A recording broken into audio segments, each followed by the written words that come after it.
Let's get peppy. Welcome to PEP 245. That's Planet Extra Podcast. I'm Chaz Lichadello, a host of Planet America on ABC Australia, and this is an official podcast of the ABC. So say hi to the Ombudsman for me.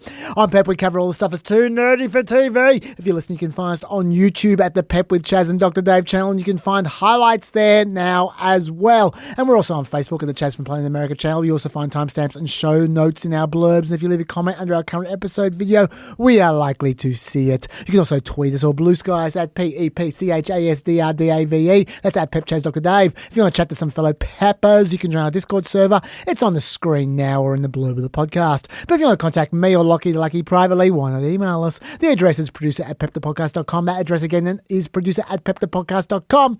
And do not forget to subscribe for all that peppy goodness. It all helps.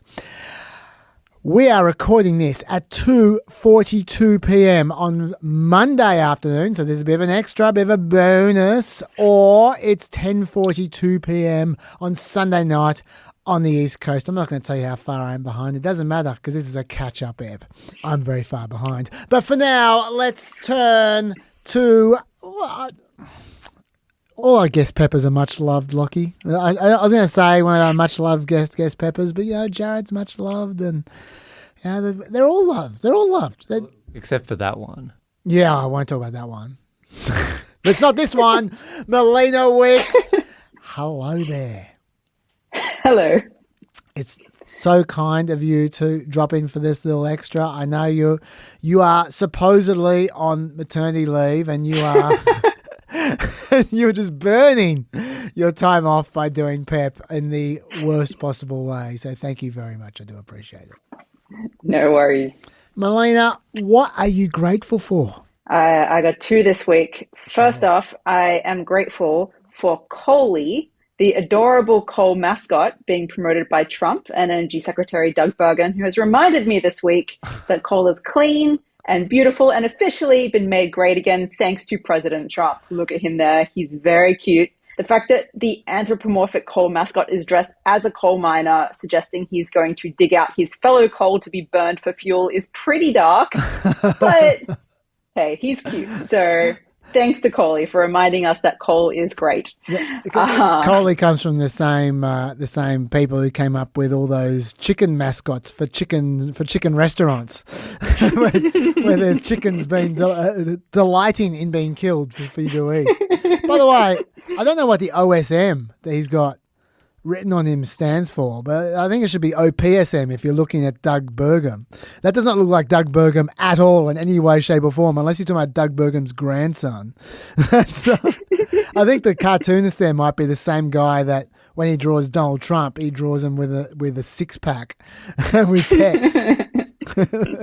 I do have a more serious grateful as well, though, which is, it has been quite a bad week or two for journalism with everything happening at Washington Post. And I read an article the other day that I just found really interesting, and I just thought I would give a shout out to it because I do think deeply reported long form stories can be harder and harder to come by these days. And when you read one and appreciate it, it's worth stopping down to note. And this one was from The Atlantic, and it was about the fall of Bashar al-Assad and his regime in Syria. And when that had happened at the time, I was surprised by how fast it had happened and didn't really understand, how this sort of regime that seemed really entrenched and dug in seemed to kind of then suddenly be gone overnight. And this is a really interesting article. I can send it to you for the show notes. It goes into quite a lot of detail about what was happening in the final months of the Assad regime, including things like he was rejecting numerous lifelines from other world leaders that could have potentially kept him in power because he was so arrogant and feckless and just had no sense of how fragile his position really was. And things like he mocked the poverty of his soldiers and allies while enriching himself from illicit drug money. And there was also a particularly gossipy detail that he spent much of his time playing Candy Crush and other video games on his phone, and had a lover who also procured other women for him to have sex with, including the wives of high-ranking Syrian officials. So some surprising, very well reported details there. But it really, if you're kind of curious about what happened with the fall of Bashar al-Assad, it's a really quality piece of journalism, I think, and worth a read. Well, that might be part of the reason for the fall of Bashar al-Assad, if he was having sex with the wives of all the other senior officials. Yeah. It paints a picture of a guy who was out for number one and pretty much nobody else. I'm grateful anytime that I read something that really surprises me and it's interesting and it's well reported, because I know a lot of work goes into pieces like that. And we rely on good journalism to do what we do on Planet America and PEP. So yes, I'm grateful for that. We absolutely do. And you send it to me and I'll use my subscription to turn that into a gift article, so everyone can read it for free, which is exactly what we should do with good journalism. We should starve it of funds. So do send it to me and we'll put it in the homework. The Atlantic, they do have some good long-form articles at times. I must admit, every time I come across one, I start cursing them, because that means I'm going to have to spend the next 20 minutes reading that rather than getting on with reading 20 other articles really, really quickly. But they're always good. So, it's great stuff.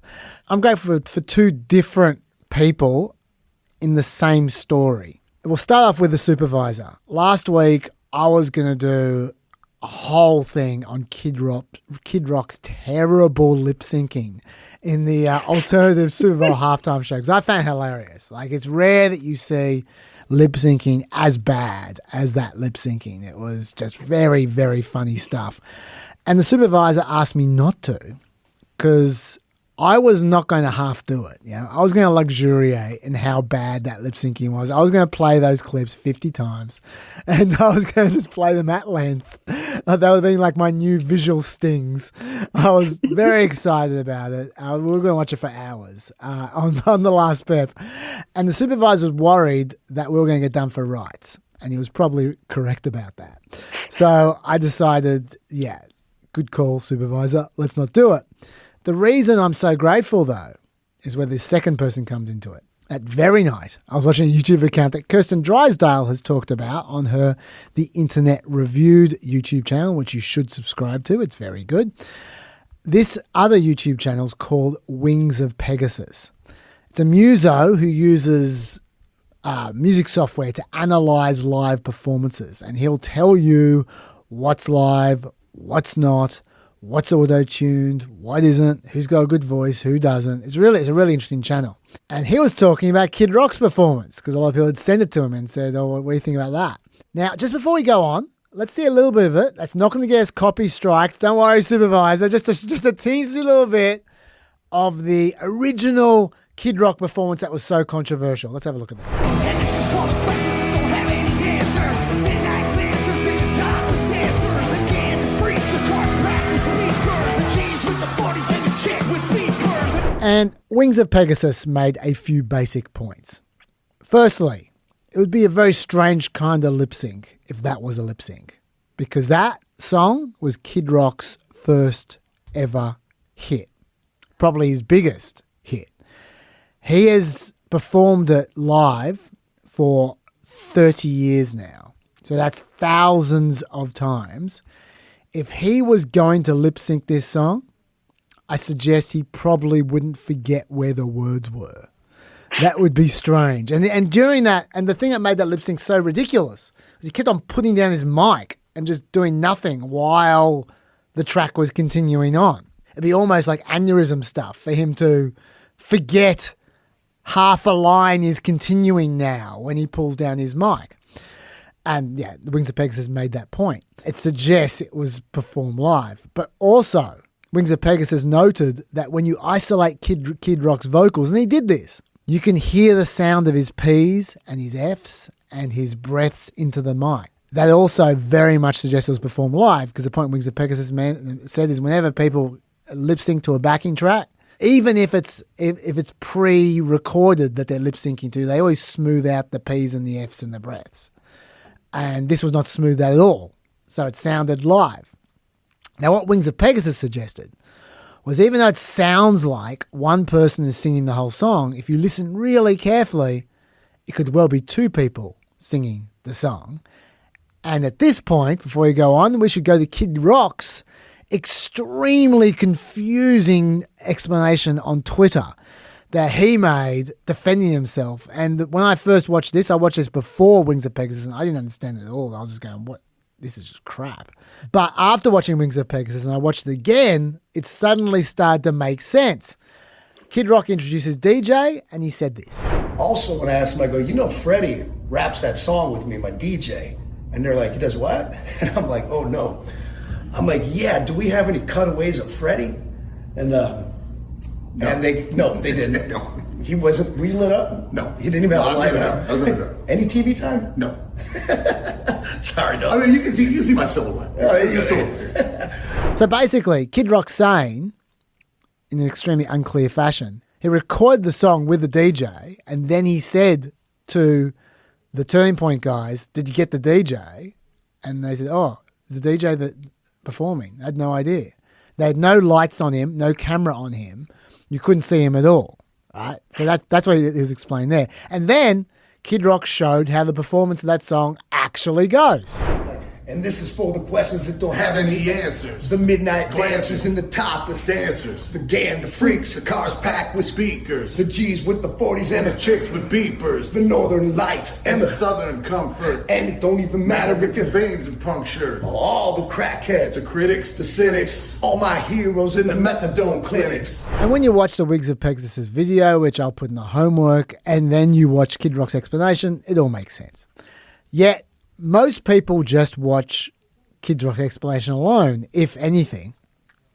And so they think he's full of shit. And by the way, this is Kid Rock performing the song live somewhere else. I looked it up. This is what it looks like.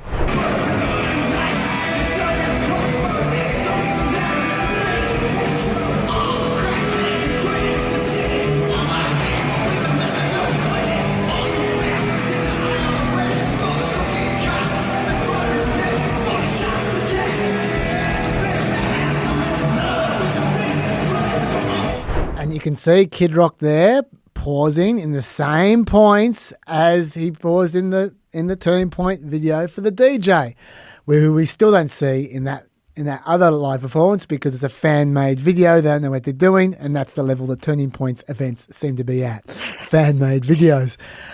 Bottom line, what happened here was Turning Point stitched Kid Rock up by not showing the guy he was doing a duet with.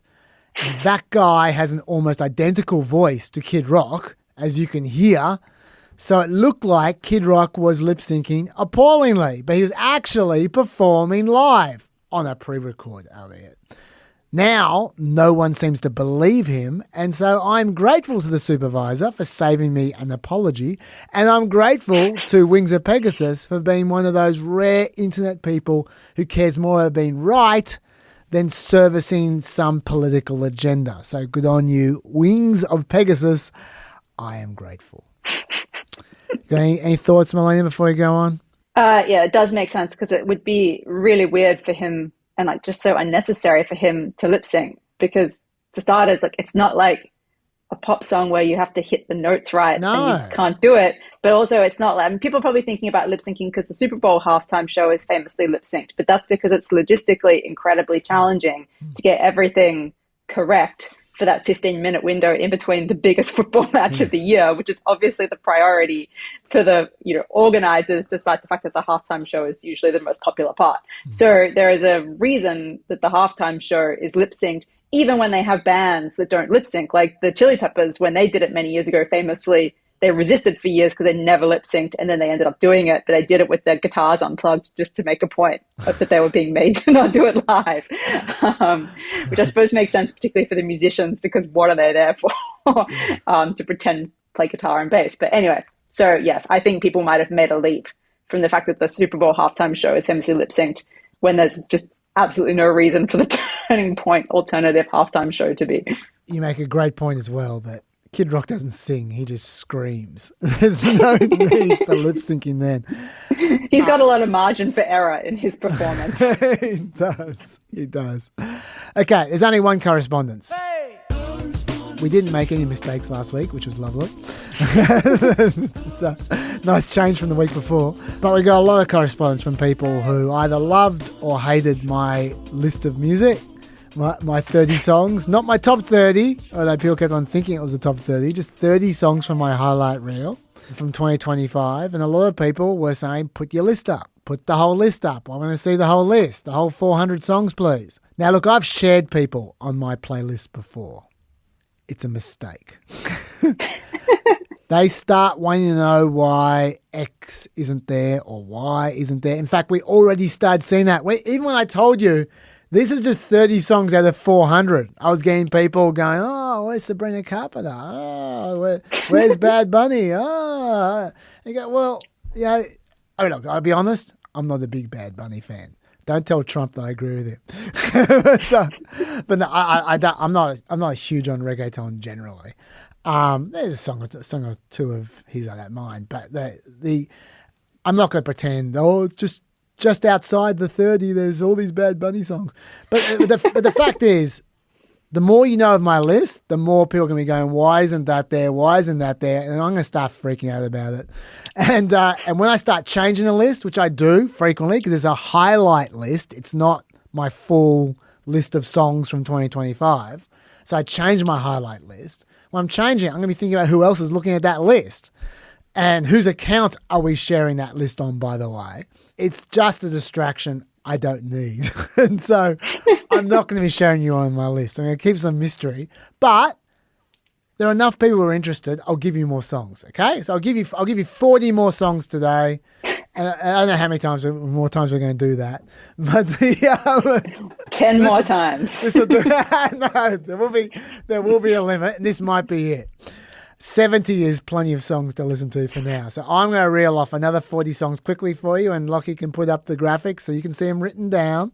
So here are the next 40 songs.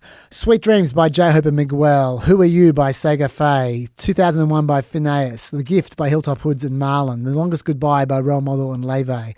The Dead Dance by Lady Gaga. Undressed by Somber. Backseat by Belly Brigada. Relationships by Haim. Jaden by Claire Rosenkrantz. A Coldplay by Kid Laroi. Tit for Tat by Tate McRae. Yes, I put them together. I'm not going to choose between those two. How to Kill Houseplants by Spacey Jane, which Lockie can tell you is my current favourite song because I keep on sending it to him. My Endeavour by Ruby Roberts. Church by Jade. Always on My Mind by Bean Stella. What Was That by Lord. Tonight's Entertainment by the Rions. Stay by Miles Smith. In the Dark by Selena Gomez. Talk to You by Sam Fender and Elton John. The Fate of Ophelia by Taylor Swift. First Blush by Ocean Alley. Eyes Closed by Jisoo and Zayn. Not Enough by Mia Ray. Jump by Blackpink. My Muse by Leon Thomas. Please Don't Move to Melbourne by Ballpark Music. Nobody's Son by Sabrina Carpenter. There's Sabrina Carpenter. Was that you who sent that message? Keith by Play Lunch. 21st Century Cool Girl by Chloe Keisha. Where Is My Husband by Ray. Don't Say You Love Me by Jin. Intro End of the World Extended by Ariana Grande. Zombie Lady by Damiano David. Milagros by Carol G. Began by Rosalia Bjork and Eve Tumor. Golden by Hunter X. Of course I was going to put that there. I'm a K-pop guy. Kusashiki by Mrs. Greenapple, which I am assured that's how you pronounce it. It's Japanese characters. I spoke to a Japanese person to explain to me how you pronounce it. That's my best effort. And Melodramatic Fanatic by Lime Cordial and Rule. So there's 40 more songs for you. And Lockie's looking at 50 more songs right after it I had as a runner-up. So I'm ready. But anyway, that is my correspondence. Get into them. Melina, let's start with the content. We got two big topics today. We'll see how much time we have after we finish those two big catch-up topics. And I'll give you a little sneak preview. One of them starts with Ep and ends with Steen. But the first one is yours. We are talking about elections and about raids and about Tulsi Gabbard. Let's go. Let's start with the Fulton County raid. So what happened? We have to backtrack a little bit. On the 28th of February, the FBI raided the election office for Fulton County in Georgia. This is the infamous Fulton County on which many election conspiracies are focused, and also where Trump was prosecuted unsuccessfully in the end for interfering in the election. The FBI in the raid seized about 700 boxes of election materials, approximately. They had a warrant from a judge for all physical ballots, tabulator tapes for every vote counting machine, ballot images, and voter rolls. So that's what they were looking for when they conducted the raid. When you say tabulator tape, it's kind of like a speedometer for a voting machine, just to make sure it's been processed at the right rate with the information on it. It's a way of demonstrating the regularity of the machine. So speaking of regularities or otherwise, there were immediately a number of things that were unusual about this raid and the way it was conducted. So for starters, Andrew Bailey, who was the second highest ranking official in the FBI, was present at the raid. That's very unusual. Also present at the raid was Tulsi Gabbard, the Director of National Intelligence, whose job is supposed to be focused on foreign threats, not domestic law enforcement. So she was there alongside him, and people immediately were wondering why. The following day, Gabbard also facilitated a call between FBI officers who carried out the raid and President Trump. Also very unusual. Yes. Also unusual, the federal prosecutor on the search warrant isn't from Georgia, where the raid happened, but from Missouri, which is obviously a different state, a different jurisdiction. That prosecutor, people have noted, is part of a pro-Trump legal movement centered in Missouri, alongside our favorite, Eagle Ed Martin. The deputy FBI director who was there, Andrew Bailey, was also the Missouri Attorney General just before taking on his current role in the administration, and is known as a massive Trump partisan. So there's a few sort of people centering around this cluster of lawyers in Missouri who have been active, shall we say, in attempts to overturn the election in 2020 and promoting investigations and continued conspiracies into it since. But the focus immediately went on Gabbard and why she was there, because it was particularly strange and seemed particularly irrelevant for her to be there. There was speculation about whether her presence meant they'd uncovered some evidence of foreign interference. There were also weird conflicting explanations for why she was there when people were asking. So Trump himself said at various points that he didn't know why she was there. He said that she was there at the direction of Pam Bondi. He also said at one point that she was there helping to keep elections safe. Todd Blanche, the deputy attorney general, said at one point that she just happened to be in Atlanta. She was just strolling along the streets of Georgia for some reason and stumbled upon this FBI raid. So that was all very confusing. But on Tuesday, we got the affidavit unsealed and we got the answer as to whether there was a foreign interference element. Hang on. Just before we get to that, with all this confusion going around about like Trump saying, "Oh, Pam Bondi was responsible," and others saying that she was just strolling around, minding her own business, we should get Pam Bondi's explanation, because she really clarified things, I thought, about what was the truth about why Tulsi Gabbard was there, and did indeed Pam Bondi send her there. This is what she had to say. DNI Gabbard was down in Atlanta last week for the Fulton County search. Originally, this office said that she was not part of the investigation. She put in a letter to Congress that President Trump directed her to do so. And then now President Trump yesterday said that it was at your insistence that she went down there. So what is the case here? Yeah, thanks for asking that. It's that's interesting because DNI Gabbard and I are inseparable. We are constantly together, as are the people behind us. We constantly talk. We collaborate as a cabinet. We're all extremely close, know what each other, what we're doing at all times, pretty much, to keep not only our country safe, but our world safe. And she was down there with Deputy Director Andrew Bailey of the FBI. And I'm not going to talk about any other details of that matter right now, because Georgia's a very important issue to us. She was there. We're inseparable. That's all I'll say.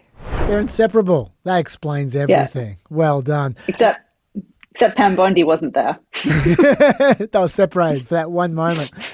One other thing, I just want to you mentioned, which I thought was worth mentioning as well.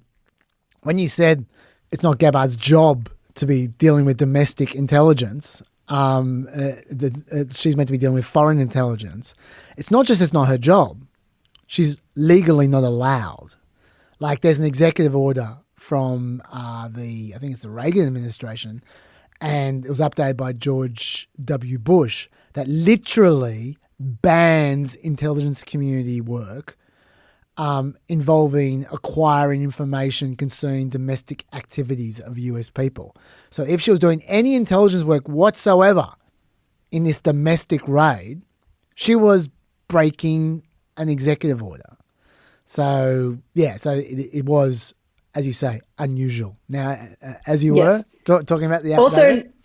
Also not the first time Gabbard's involved herself in election conspiracy investigations, because her team also recently spearheaded seizing voting machines in Puerto Rico, claiming that they were riddled with cybersecurity vulnerabilities. And there was, the foreign angle on that was that it was supposedly, they were investigating whether these voting machines were vulnerable to hacking by foreign entities, but so far they haven't provided any evidence that these machines have been compromised at any point. That's a good point, but also they probably just asked Laura Loomer. She said, "Oh yeah, Puerto Rico's a different country. Yeah. They're not white, capital W."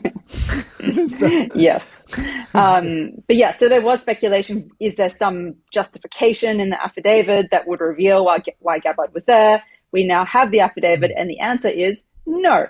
There is absolutely nothing in the affidavit at all in any way that has anything to do with foreign interference. So that didn't help us explain why she's there. Excellent. Beyond an obvious desire to suck up to Trump because she's been in and out of favor over the past year through his administration. And he has at times supposedly tasked her with investigating the elections, by some reporting at times when he's frustrated that Pam Bondi isn't doing a good enough job on it, despite them being inseparable. We still don't have a good answer as to why she was there. But yeah, just to put more of a point on it, Gabbard's involvement in this space is worrying to lots of people because, as you say, not legal. Intelligence agencies aren't meant to spy on Americans.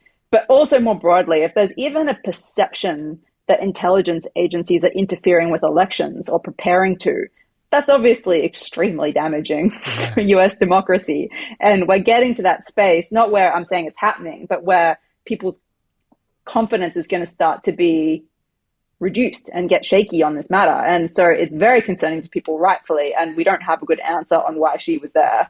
Totally. I was going to say that on that point you're making, if we're getting to the point where just random staff members can just do anything in any situation, like if we're just, okay, Tulsi Gabbard's going to now show up in a pig farm, just dealing with animal cruelty or whatever, you just go, okay, well, what's to stop anyone doing anything? Like, could Trump send Pete Hegseth to look after the elections with the military? Like, this gets us into ugly areas really quickly. And for those who are 6 months ago, 12 months ago, if people were talking about Trump destroying the midterm elections, they'd be called paranoid. It seems less paranoid when they're running ramshod over what these people are allowed to be doing. If they're allowed to do this thing which they're in black and white not allowed to do, what else could they do when that they black and white aren't allowed to do? So that's part of what I think makes people nervous. Yes.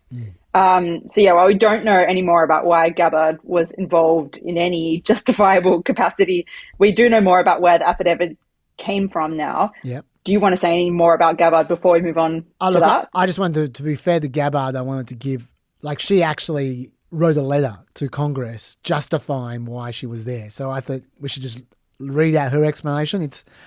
It's a lot of word salad. It's better than me and Pam Bondi are inseparable. So I should read that out.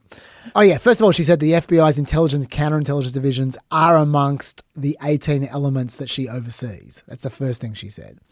The second thing she said is, I have visited several of my domestic D&I reps at FBI field offices across the country. While visiting the FBI field office in Atlanta, I thanked the FBI agents for their professionalism and great work and facilitated a brief phone call for the president to thank the agents personally for their work. He did not ask any questions, nor did he or I issue any directives. And she also said, to preserve the integrity of our elections, we must understand whether there has been foreign or other malign interferences in our elections and whether vulnerabilities exist in our election infrastructure that could be exploited in future elections. To enable this, it is critical that the intelligence community work with interagency partners like the Department of Homeland Security, the FBI, and other IC intelligence community elements to ensure coordination of efforts and intelligence sharing and integration. And she promises to share her intelligence assessments with Congress once they're complete. So basically, she is saying, no, I kept this all in the grounds of my official responsibilities. I am working with people who work domestically because to guard against foreign threats, which is my job, we need to work hand in glove with the domestic people when it manifests itself in a domestic way. That's basically what she's saying. And she's also saying that her responsibilities overlap with the FBI because she has some staffers and FBI officers. I don't buy that, but I'm just saying that is her explanation, which is better than Pam Bondi's, so I thought we should read it out. Yep. All right. Well, let's talk a bit more about where this affidavit came from that justified the raid. Please. And what the allegations are in it. So first, the affidavit itself was the result of a referral from a guy called Kurt Olson, who's currently serving as the presidentially appointed Director of Election Security and Integrity. Okay. We don't know yet if Gabbard and Olson's work is directly connected, but Olson reportedly had access to sensitive intelligence from multiple spy agencies at the direction of Trump, which is questionable. We do know Olson was directly involved in Trump's attempts to overturn the election in 2020. He was a lawyer who was working on a case out of Texas. He's also previously been sanctioned by a federal judge for making false, misleading, and unsupported factual assertions as part of Kari Lake's legal challenge to overturn the election for Arizona governor. So let's just say he's been found in the past to be not above making falsehoods according to a judge. So bear that in mind when we go through some of the allegations in the affidavit itself. So let's say at the time of the raid, we didn't know what the search warrant was based on, but now it's unsealed. The sort of headline allegation is the affidavit alleged that they had probable cause to believe that there were violations of the law in regards to retention and preservation of records of elections and deprivation of a fair election committed by unknown persons. So that's the kind of top line allegation. In terms of the specifics, there are 5 particular allegations. Spoiler alert, none of them are new. All of them have been debunked previously in various ways, but let's go through them just so you know what's actually inside, what's justifying this raid, seizing votes from the 2020 election. So number 1, the tabulator machines used by Fulton County are designed to create and save a scanned image of each ballot. Fulton County has admitted that it does not have scanned images of all the 528,777 ballots counted during the original count or the 527,925 ballots counted during the recount. So this was a popular allegation back in 2020, but Fulton County officials pointed out at the time that the law back then did not require them to maintain ballot images. They're copies of the ballots, not the ballots themselves. Yep. The physical ballots that people used to vote still exist. They've been seized in this raid, and they've been counted 3 times in the original process of counts and recounts and verifications. So in that sense, the scanned images, a discrepancy in record keeping is not ideal, but it's not the same as a discrepancy in the votes. Allegation number 2. Also, just before we go on, I was just going to say that the right, well, the conspiracy right, have made a great deal of sport out of the fact that you said that those votes have been counted 3 times. I believe, I think if we're talking about the same votes here, I believe they've been counted 3 times, and every time they got a different number when they counted, and the numbers weren't hugely different, but they apparently were different, and that encouraged these people greatly.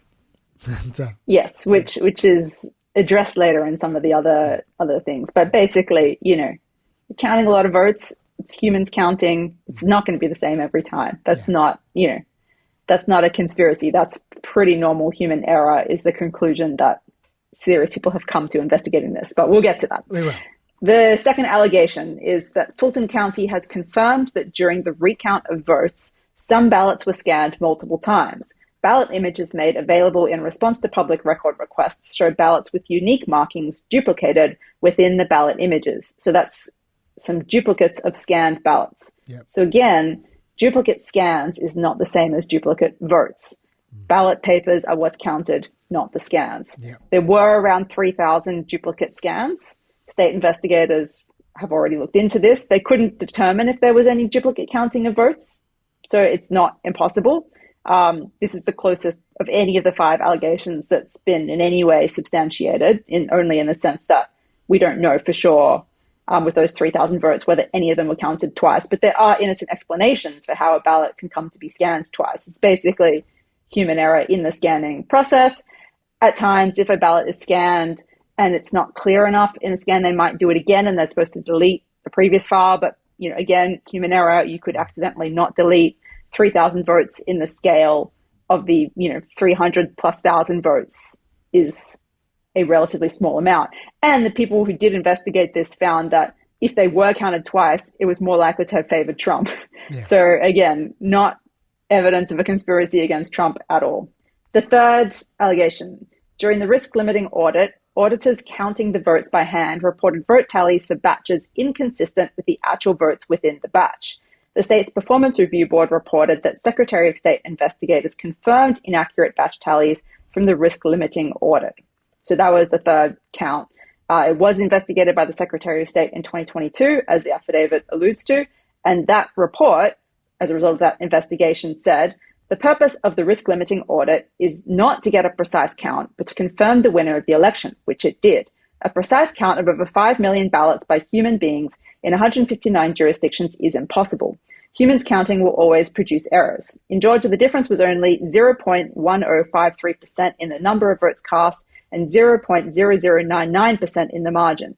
These differences are well within the expected variances in a computer count versus a hand count, and further support the overall conclusion of the hand audit that the initial reported result in the presidential contest in Georgia was correct. So the affidavit is citing a Secretary of State investigators when the investigators upheld the election result in that investigation. So again, not very compelling. Yes. Allegation number 4. Auditors assisting the risk-limiting audit reported counting purported absentee ballots that had never been creased or folded, as would be required for the ballot to be mailed to the voter and for the ballot to be returned in the sealed envelope requiring the voter's signature for authentication. So that's basically saying mail-in ballots, when they get sent to you, they're folded, they come back folded, but some people said they came across ballots that didn't have a fold, and that was suspicious. This has also been explained numerous times over the years. Some overseas and military ballots are allowed to be printed, so they come back not folded. Also, ballots that are damaged and can't be read electronically can be duplicated and reprocessed in an official way, which means they also wouldn't have folds. So again, we're talking about a small number of ballots that have a perfectly normal explanation that's been dealt with many times.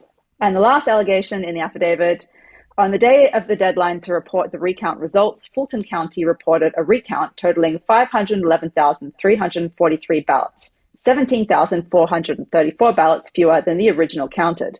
The following day, Fulton County then reported a total of 527,925 ballots counted. Again, there's a lot of numbers, but this is an allegation that's already been investigated. Some ballots had been scanned with identical tabulator and batch numbers and were rejected in the recount. That was caught. The ballots were rescanned later. That was a process that was monitored by both Democrat and Republican representatives at the time, and that took the ballot total up to the final number. So again, it was an error that happened in the course of the recount that was caught at the time, corrected at the time, with supervision of Republicans, no evidence of anything nefarious happening. So in short, the affidavit that was the basis of the search warrant is based on a bunch of rehashed things that have already been investigated from a referral from a lawyer that was part of Trump's attempts to overturn the election in 2020. The affidavit concludes with the line, if these deficiencies were the result of intentional action, the election records identified in Attachment B are evidence of violations of the relevant criminal codes, but they are supposed to demonstrate probable cause that it was intentional to get the search warrant. This is like a really important point. Yeah. All of this stuff is only criminal if it's intentional. If people made mistakes, there's no crime. You do not have probable cause for a search warrant. I don't understand why a judge signed off on this search warrant. We don't know. This hasn't been explained to us. All I can assume is it's out of some deference to a government that I think is showing us it doesn't deserve deference in things like this. Do we know who the judge is? Yes. Do we know anything about that judge? She's not politically appointed. Yeah, okay. That's about it. We don't know the reasoning given as of now, as of time of recording. I hope we find out eventually, but yeah, it's unclear. It's not, coming from a, appointed Trump judge or something like that. So, we hope to find out. But there are plenty of legal experts who are saying that this falls far short of establishing probable cause that a crime has been committed, which is the constitutional threshold for a search warrant.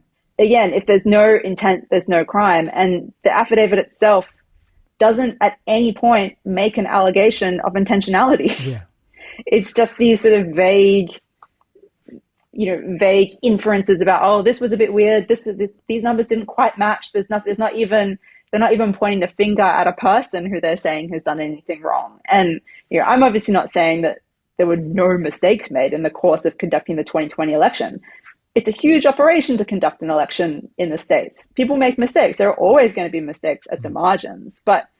And Fulton County officials have admitted that they've made mistakes and there were issues with some record keeping. But the affidavit itself is explicit that it needs to be an intentional action. And then they don't make any allegations that there were any intentional actions. Yeah. And it also contains explanations from the Secretary of State's office as to how it would be nearly impossible to introduce the number of fraudulent votes you would need into the election at a scale that could affect the outcome. So it's truly, I went through all that, and it's a bit tedious in a way to go through that level of detail, but, I think it is really worth emphasizing just how flimsy the pretext is for this, the government coming in and seizing votes from an election for we don't know what purpose yet. Yeah, but I was going to say that I think it's good to go through the details for a few reasons. First of which is, you just touched on at the end there. What is the purpose of seizing all these votes? How is it going to show you the evidence you're looking for, the intentionality that you're looking for those kinds of flaws? I don't see how that happens. But more importantly, it points to something that really annoys me with all this election fraud stuff, which is they just keep on throwing out new allegations that are completely different to the old allegations. The conspiracy theorists will argue one thing, you'll rebut it, and then they'll go, oh, but what about this? And it'll be a completely different thing. And then, oh, what about this? And in the meantime, we just had this affidavit with the 5 things they were looking for. Did Trump talk about any of them? No. What Trump tweeted out was a tweet about Italy-gate, which is the idea that I'll just read out. This is what Trump tweeted out at the same time as this shit's happening, looking into these issues. Trump tweets out, Italian officials at Leonardo SPA use military satellites to help pack US voting machines, flipping votes from Trump to Biden using CIA-developed tools like Hammer and Scorecard. Along with numerous other methods of fraud and manipulation, China reportedly coordinated the whole operation, providing the tech backbone and bribes to corrupt Americans. The CIA oversaw it, the FBI covered it up, all to install Biden as a puppet. This is the global election fraud cartel and the real threat against American democracy and the rest of the world. So, number one, that's got nothing to do with the stuff in the affidavit. It doesn't interact with it at all.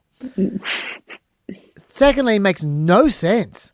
Italy wanted to overthrow the Trump administration in 2020. Why?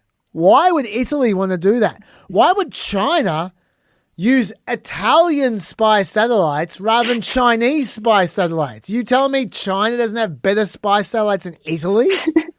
Trump's hand-picked CIA chief was the person who oversaw the attempt to stop Trump winning an election, a re-election. Is that what he's telling me? His own CIA chief? What did they want Biden to do as a puppet? If we think about what Biden did in the puppetry realm, the main thing he did was to keep America shut down for COVID. But very pro-Italy, Joe Biden. Well, apparently. But the guy who shut America down in the first place was Trump. There's a lot of confusion, I feel, in anyone pushing Italy-gate, especially at the same time as they're pushing it. No conspiracy theorists care about consistency or about logic or about making a logical through line. They just Doesn't matter. Just throw shit at the wall and see what sticks. You know, it's it just. Also, by the way, I wish someone would explain to me why Georgia wanted Republicans to lose in 2020. Republicans owned every position in Georgia at the time. Yeah, Fulton County is the blue county, but Fulton County is not who runs the election. Georgia runs the election. Why would Georgia, run by Republicans, want Republicans to lose in 2020? Someone please explain that to me. How is the election rigged against Trump when he was president, but then he can win it in 2024 when he's not president? I mean, none of it makes sense. That's the next. And question. again, Yes. I mean, in terms of Italygate, this is the same story we've had going back to 2020, where the gulf between the level of conspiracy theory that we hear in public versus what anyone is prepared to put to a judge, which is just the most mundane, small scale allegations, is notably large. But yeah, there is a real question about, what's going to happen with these ballots. Fulton County is suing the federal government to try and get them back, but they've warned correctly that they can't assure the integrity of them anymore. The federal agents who did the raid didn't provide an inventory of what they took. So the chain of custody for that evidence is now compromised. I didn't even know that. Why wouldn't they provide an inventory? That's amazing. Yeah. And I found this an interesting side note in a New York Times report about it, where they said Trump allies had been in court for years trying to get a hold of these ballots. Indeed, before the FBI seized the ballots, a state judge had made it plain that he was preparing to release the copies of them. If that had happened, members of the public would have been able to see the ballots, allowing for the cross-checking of any claims that pro-Trump forces might make about them. But now that they have been seized as part of a criminal investigation, the public cannot see the ballots, and that has raised fears that an openly partisan Justice Department seated with election deniers could manipulate them. Reasonable fear, I'd suggest. Yeah. I want to give you one case study of the kind of mindset I'm talking about here, by the way. It's Dan Bongino. Because Dan Bongino, when he was Deputy FBI Director, he did nothing about any of this. Nothing at all. As soon as he becomes a pundit again, though, he immediately switches back to no one will do anything about this mode. Immediately. Like this is an interview he did so soon after he was Deputy Director. Have a look at it. When you read from the inside, Sean, when you see the details of what these just absolute animals did to President Trump and the barriers that broke down and the guardrails, you can't run a republic like this. You can't. Wow. You absolutely cannot. It was just stunning at how all these guardrails broke down at the exact same time, and nobody there. Thank God there was it was and still is a long-ranging investigation into this stuff, because it's just frightening how no one thought to speak up and say, hey, man, not only is this wrong, this is demonic. This is evil stuff. Okay, well, if this is demonic and evil stuff, why didn't you do anything or say anything when you were Deputy Director of the FBI reading these things? And why didn't you release any of these documents that you supposedly read? There's just no accountability at all. They're so full of shit. And it's a bit annoying. It is. All right, let's try and figure out why are they doing this? What are they up to? Yeah. Because it is weird. Even if they somehow prove that Trump won Georgia in 2020, that wouldn't have been enough to change the result of the election. Mm-hmm. Georgia has 16 electoral votes. Biden won by 74. Even if Trump could prove he won every single swing state, he can't go back in time and govern in 2021. You can't, and he's already president again. So he's got his second term. Yes. So there's no remedy in a practical sense in terms of chasing after the ghosts of 2020. Normally, you wouldn't even have ballots existing. They're usually destroyed after 2 years, 2 years after elections. But it's been, Fulton County Court said, keep these ones because we're just destined to litigate it forever, apparently. But yeah, so why pursue this if there's no practical remedy? Is it about satisfying his bruised ego? Is it about finding a pretext to interfere with the midterms? That's a thing that a lot of people have suggested. And we will come back to that in some detail in terms of updates on midterm meddling. For me, I think there's a clue in the affidavit about the motivations, at least the primary motivations here. This is a quote from the affidavit. If these deficiencies were the result of intentional action, it would be a violation of federal law, regardless of whether the failure to retain records or the deprivation of a fair tabulation of a vote was outcome determinative for any particular race. So they're basically saying they're saying if there was fraud, if there was intentional fraud, it's a crime, even if the fraud didn't change the outcome of the election in Georgia. So they're basically saying it doesn't matter who won Georgia. It just matters if someone committed fraud. And to me, that points to, I think, like so much of Trump's second term, this is primarily about revenge. He wants people to be punished for him losing Georgia, even if they haven't identified someone to punish yet in this case. And he's trying to find a pretext to punish someone. He doesn't need a pretext to nationalize elections. It's not going to convince, this stuff isn't going to convince any of the people that need convincing to nationalize elections any more than just screaming fraud will. But he does need a pretext to punish his generic enemies in Fulton County. And Trump posts and talks constantly about the 2020 elections being stolen still, just all the time, and usually in a way that has no productive application. He is clearly obsessed with it. It is clearly eating away at him every second of every day. And he's foreshadowed his desire for revenge in this case on January 21 at the World Economic Forum. Trump said everybody now knows the 2020 election was rigged and that people will soon be prosecuted for what they did. So that's clearly on his mind. He's been posting conspiracies blaming Obama for stealing 2020 and saying he should be arrested. He said he regretted not taking voting machines at the time in 2020, and he's now doing what he wished he'd done in 2020. So for me, I do think this has a lot less to do with some grand coordinated scheme to steal the midterms and a lot more to do with Trump's deep-seated obsession with losing 2020 and his desire to enact retribution on everyone he thinks has wronged him. Like Reuters back in November calculated a list of 470 targets of retribution in Trump's second term between individuals and institutions. And that's November, so there's been more since. I just think that retribution is the animating issue of his second presidency, and this is another example that's pointing back to that desire. That's my personal... It doesn't mean it's the only motivation, but I think that is a huge driving part of what's going on. Yeah, I gotta say, I agree with you.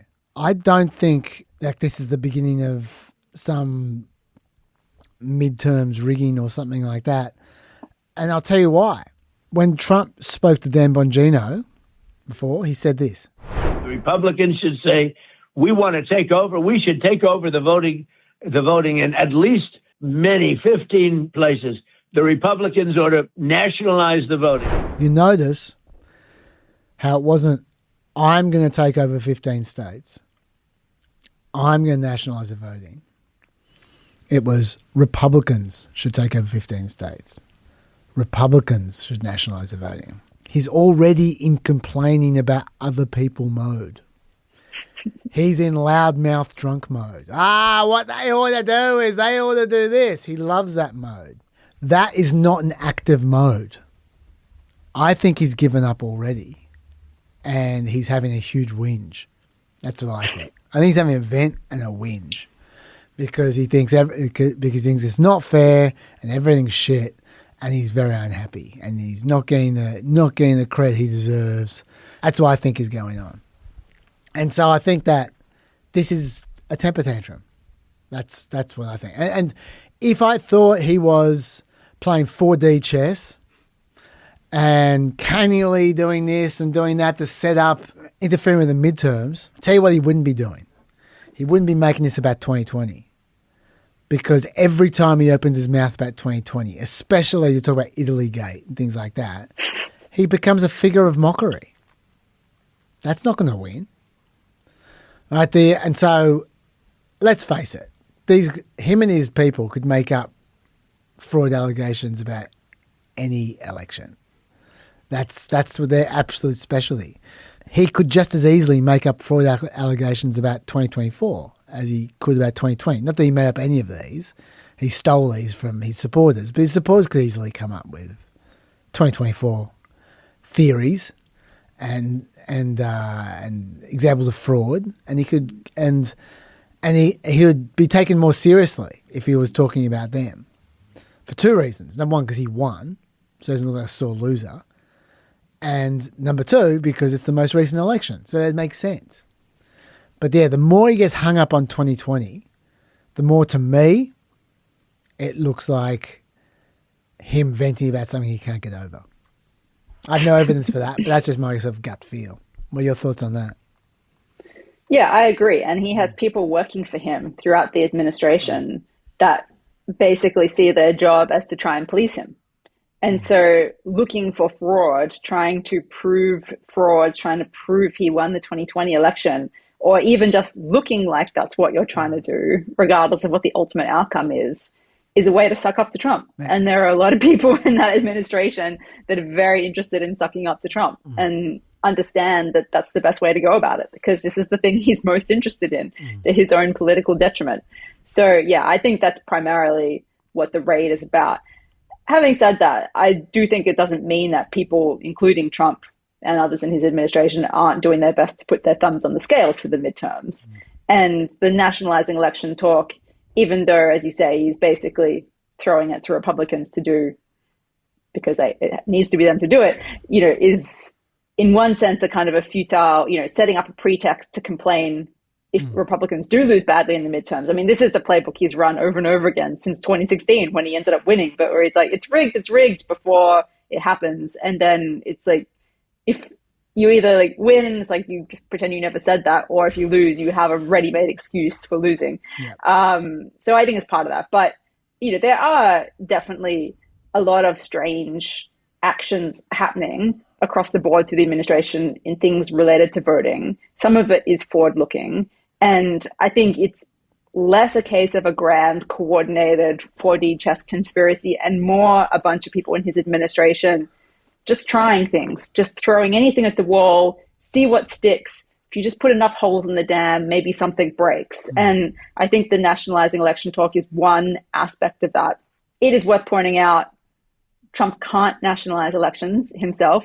The president doesn't have a role to play in organizing elections, but Congress can federalize aspects of the election if they wanted to. They can make election laws that override state laws, even though it's generally considered the state's responsibility. So that is what Trump is asking for. He's asking Republicans in Congress to nationalize the election. One example of, a kind of a smaller scale version of that that's happening at the moment is the SAVE Act, which is a voter ID law, which just passed the House this week, although it's not expected to pass the Senate.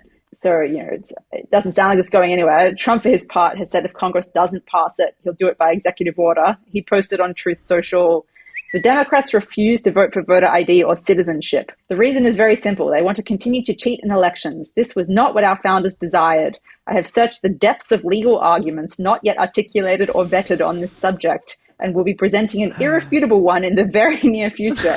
There will be a TBC legal argument. There will be voter ID for the midterm elections, whether approved by Congress or not. Also, the people of our country are insisting on citizenship and no mail-in ballots with exceptions for military, disability, illness, or travel. Thank you for your attention to this matter. Yeah, drink. Importantly, it will be irrefutable. Yes.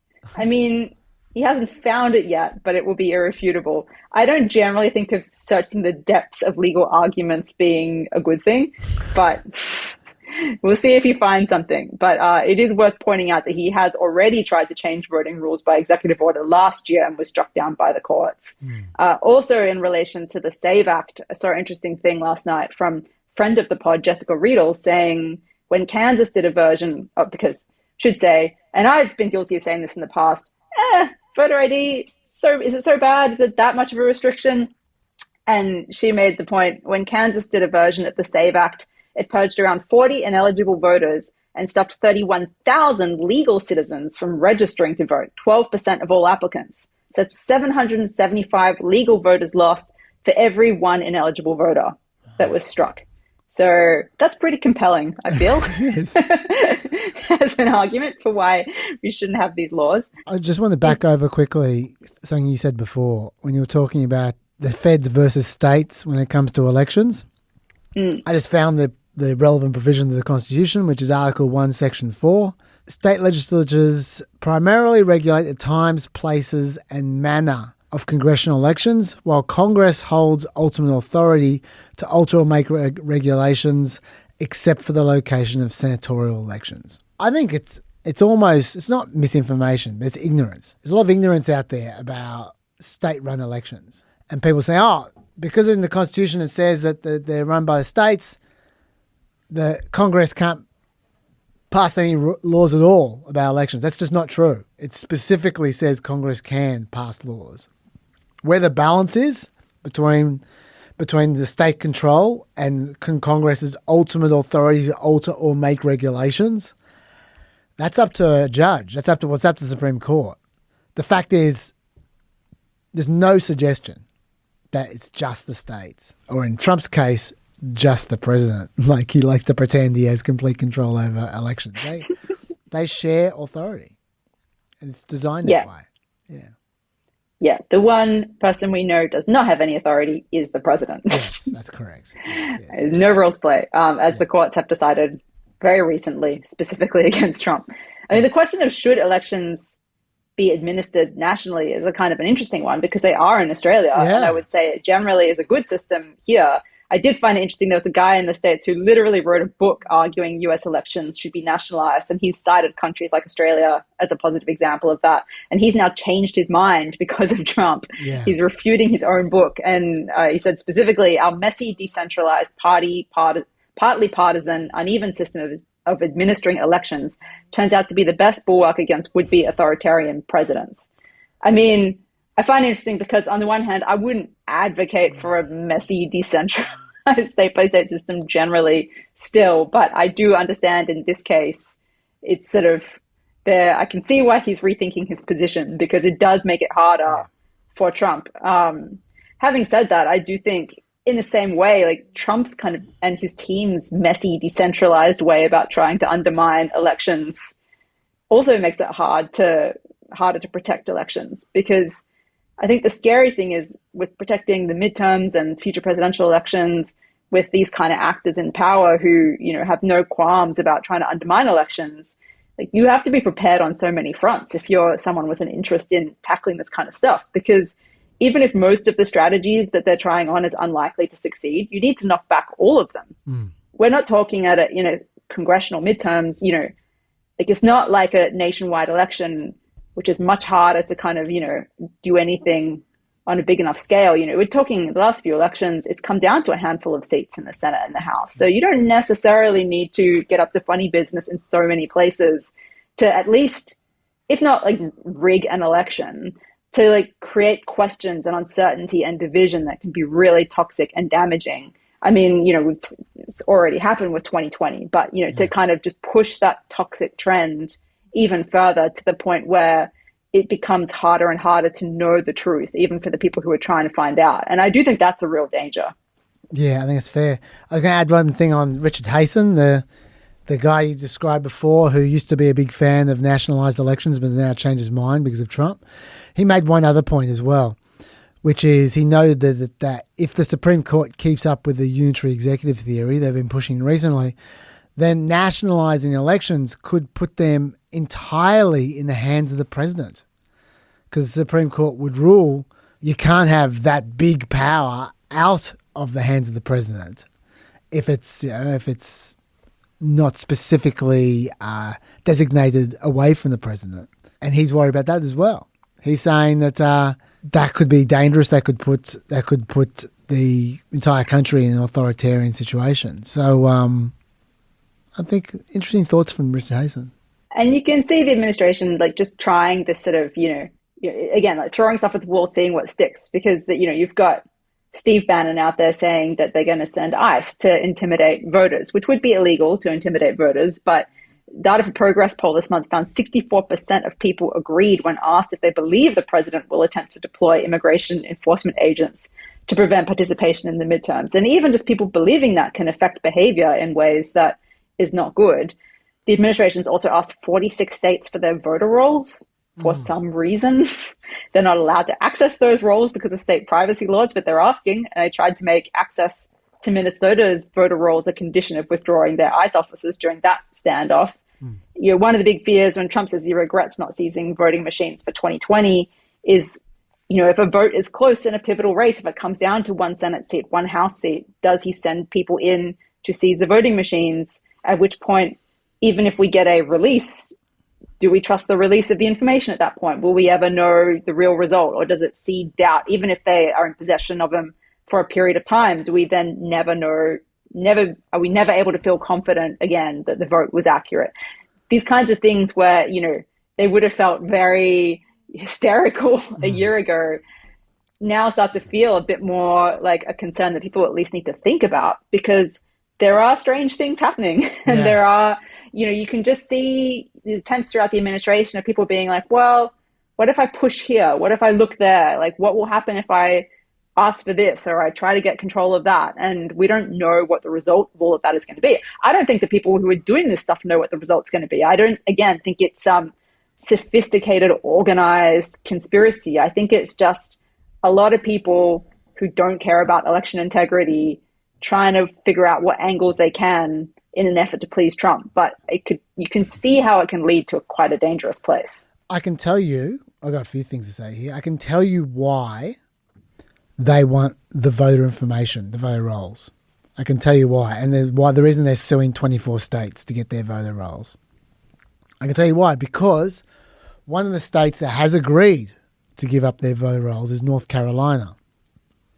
And you might go, that's strange, you've got a Democratic governor. Yeah, but they're gerrymandered, their super gerrymandered legislature is Republican. There's no chance they're ever going to lose an election. That they're so gerrymandered, and they keep on voting to take powers away from the governor and leave it in them. And they've just taken over elections in North Carolina. And we know, because they've told us, what happens next when you give the voter rolls to the feds. The feds cross-reference the state voter rolls with the information that they have through like the motor registries and you know, the federal database. And if there's any differences whatsoever in the information, they send a letter to the voter telling them that there's a difference, asking them very politely, to be fair, to fix it up, and sending them into a bureaucrat quagmire to harmonise faulty data that's probably their fault. I mean, the government's fault, at the pain of imprisonment. Like in their nice little letter, they say, you know, if you deemed to be fraudulent or whatever, then, you know, there's jail time. Scaring the hell out of people. That's what they want to do. Yeah, because that's what they're doing in North Carolina. I just want to pick up a few other things as well. With the nationalising election thing, this is a very new concept. Right? Passing things in Congress is not a new concept, but the idea of the feds running the election, that is a new concept in America. And in 15 states. Yes. Nationalising it for 15 states. That's right. But that's part of the issue. What does Trump mean by nationalising? And because that comes out through this. First of all, there's Trump's original grab about nationalising. Let's play that. These people were brought to our country to vote, and they vote illegally. And amazing that the Republicans aren't tougher on it. The Republicans should say, we want to take over. We should take over the voting in at least 15 places. The Republicans ought to nationalize the voting. And we have states that are so crooked, and they're counting votes. We have states that I won that show I didn't win. So there he's not talking about national rules. He's talking about, like you say, just taking over states. That's not federalizing or nationalizing an election. That's just tyranny. That's what that is, and corruption. The White House tried to walk it back immediately when he said that. Immediately, Carolyn Leavitt, when asked for a comment, said, what the president was referring to is the SAVE Act, which is a huge common sense piece of legislation the Republicans have supported, that President Trump is committed to signing into law during his term. I don't think any rational person who's been honest with themselves would disagree with the idea of requiring citizens of this country to present an ID before casting a ballot in a federal election, or frankly, in any election, and that's something the president wants to see happen. He's not talking about voter ID laws there. He's talking about taking over the election running process for certain states, certain blue states. And we know that because despite Caroline Leavitt's best efforts to try and spin this to be about voter ID, which is enormously popular, she knows that. She knows it's like 80% support or 75% support. So that's why she's trying to make it voter ID. Trump, the next day, gets asked by Caitlin Collins what he means by nationalising elections. And he's screwing over Caroline Leavitt and her explanation. He's just going back to what he wants to talk about. Have a look. What exactly did you mean when you said that you should nationalize elections? And which 15 states are you talking about? I want to see elections be honest. And if a state can't run an election, I think the people behind me should do something about it. Because, if you think about it, a state is an agent for the federal government in elections. I don't know why the federal government doesn't do them anyway. So he's back to federal government running state elections for certain states, whatever they may be. I wonder who they would vote for. As you say, Steve Bannon, there's no messing around with him. He wants to take it further. He wants to send ICE to the polls. He said, "You're damn right we're going to have ICE surround the polls come November. We're not going to sit here and allow you to steal the country again. And you can whine and cry and throw your toys out of the pram all you want, but we'll never again allow an election to be stolen." And that, when people hear that, that's when they start getting nervous. Even though everyone should know by now that Steve Bannon knows that the left listened to him to be scared. And he gets off on it. He loves it. He does it all the time.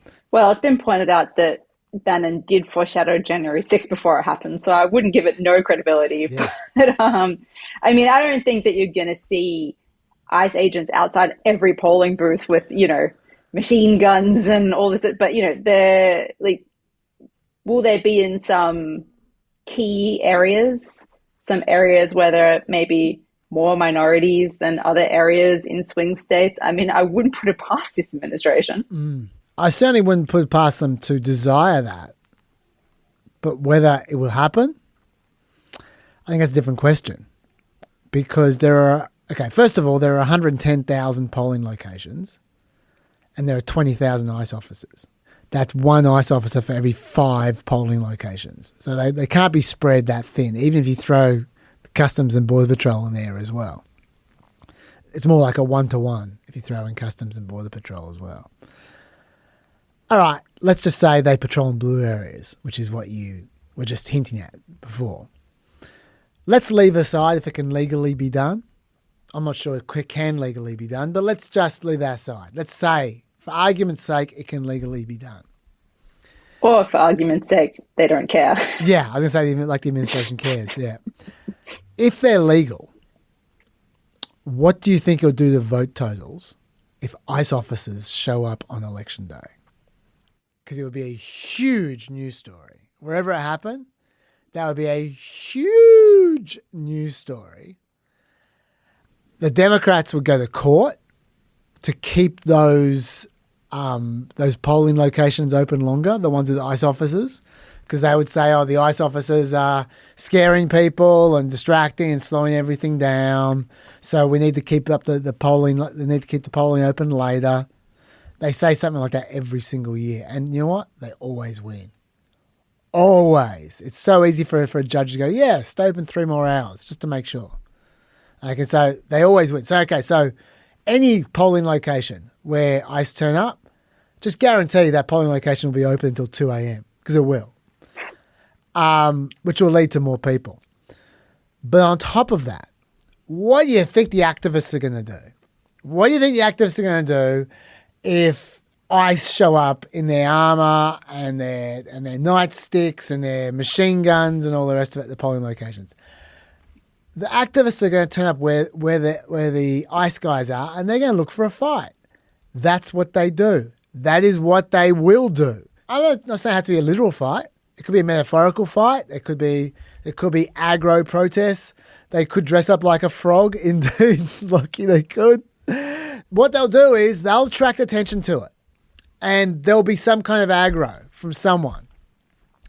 And the moment there's aggro, the moment there's violence from any of these ICE officers, it's just going to double the Democratic vote. It's just like, it will just be huge motivator. The backlash will be enormous. I've got a case study for you here. Minnesota, there was a special election on January 27 in District 64A. Mind you, very Democratic district. Okay, back in 2024, the Democrat won the seat by 66 points.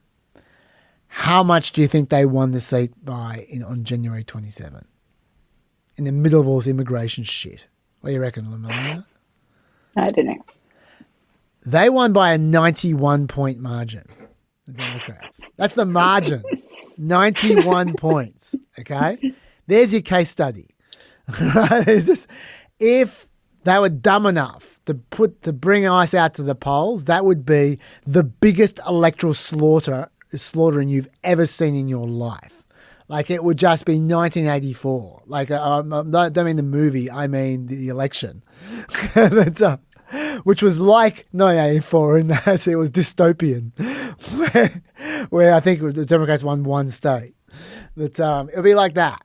Right? It's such a dumb idea to create massive backlash against your party on the day that people vote. Oh, and by the way, let's say you successfully discourage people from voting. Who are you going to discourage from voting? Clue. It's not the college-educated people. It's not the people who vote all the time. It's the low-propensity voters. Who do the low-propensity voters vote for? They vote for Republicans these days. Remember, Democrats and Republicans are switched. So if they turn an election into a joke, it's going to hurt Republicans more than it's going to hurt Democrats. I just don't think they've thought this through at all. So that's why I think the ICE at the polls thing, if they try it, I don't think they are going to try it, but I think if they do try it, it will hurt them. Yeah, I don't disagree with any of those arguments. And I think on balance, it's unlikely to happen, although I say, wouldn't put it past them. I think the thing for me, like hearing you run through all those arguments, it just makes me think about the difference between the first Trump term and the second Trump term, because we know from so much reporting over the past 10 years that Trump has, for all, like, look, he oftentimes is politically savvy, but he also many times has terrible, terrible instincts, both morally and oftentimes politically. And he has all these advisors behind the scene, and he has one group that try to encourage and enable his worst instincts, Stephen Miller, and another group that try to mitigate those as much as possible. And so, I'm thinking about, in the first term, for example, when he's like, oh, shoot the protesters.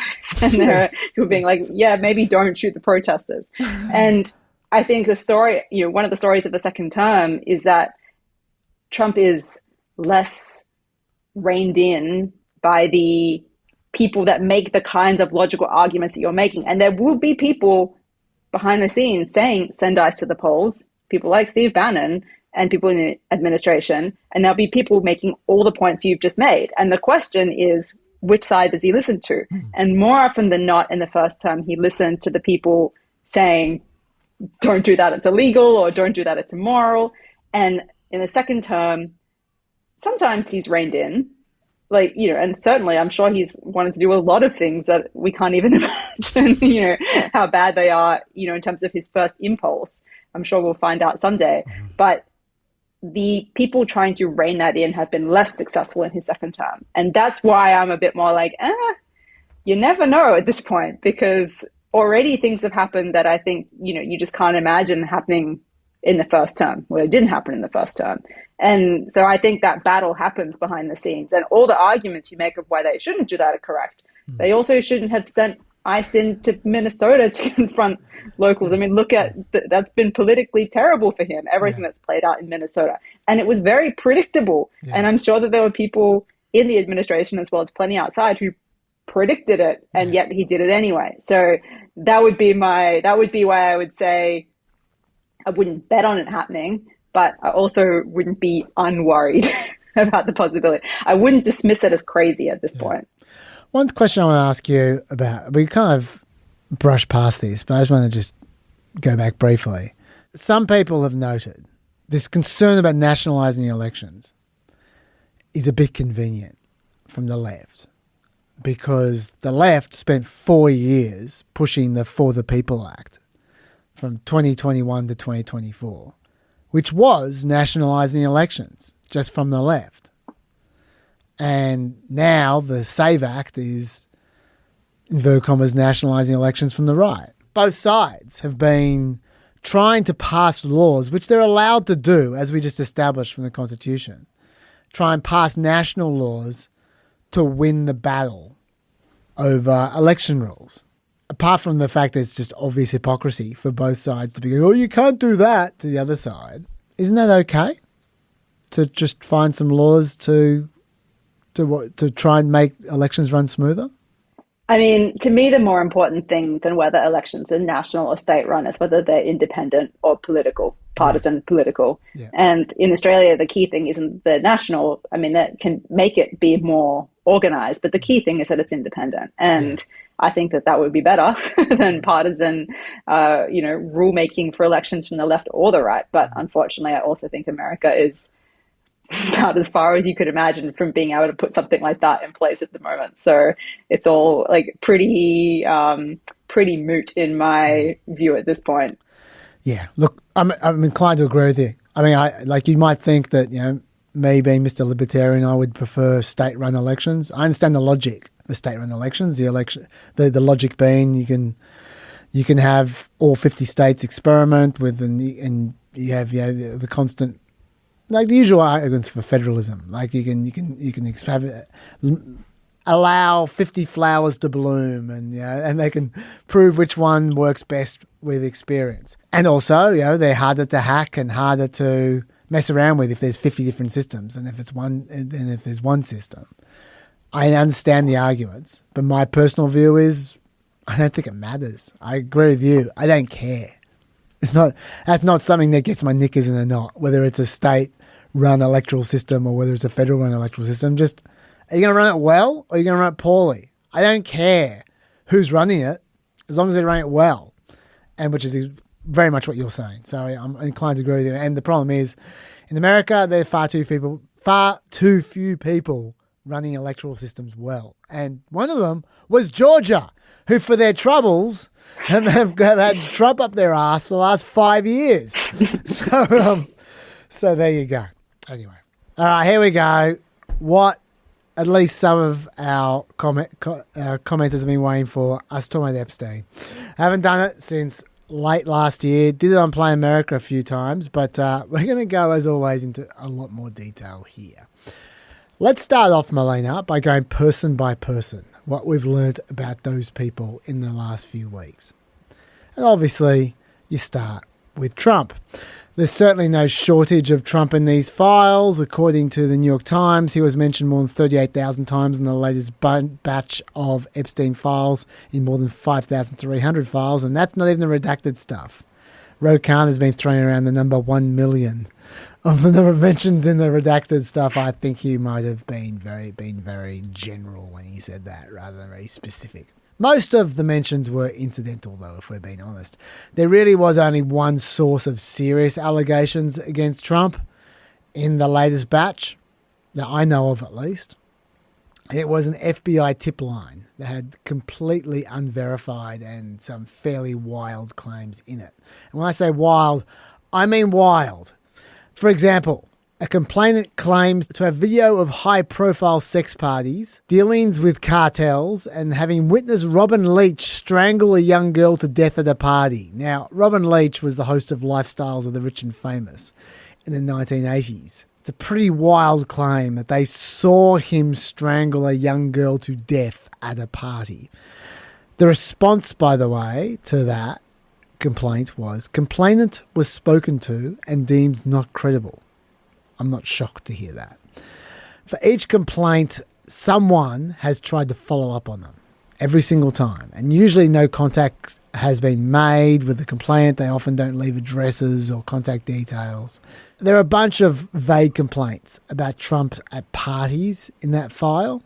Probably the one that's gotten most attention is the rape claim of a 13-year-old. But if you're interested in that complaint, you probably should read the entire complaint because it too is quite wild. Donald Trump, the president, had parties at Mar-a-Lago called Calendar Girls. Jeffrey Epstein would bring the children in and Trump would auction them off. He measured children's vulva and vaginas by entering a finger and rated the children on tightness.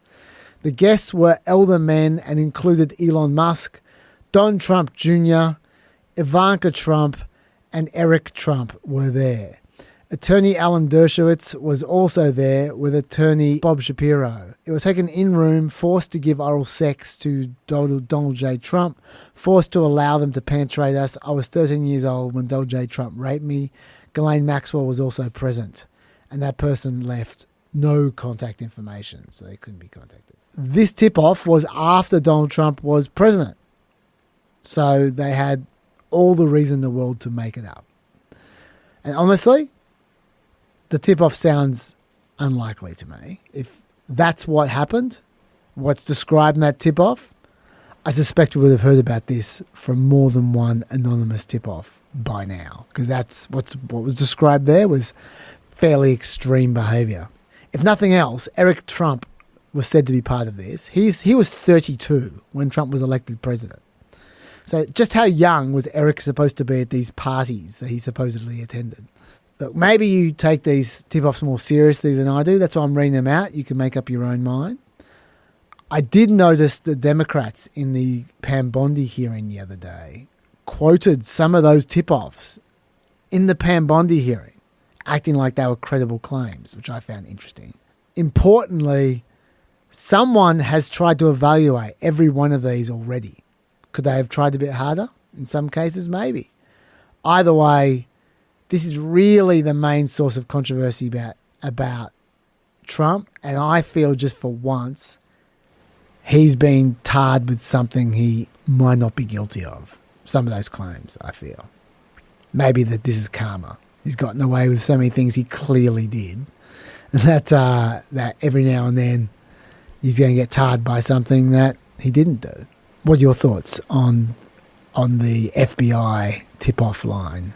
Yeah, I mean, I've consumed a fair amount of reporting on the latest stuff that's come out, and I don't really see certainly any sort of mainstream press gravitating towards that allegation. So I wouldn't say it's something that, people are leaping on as a claim that should necessarily stick to Trump.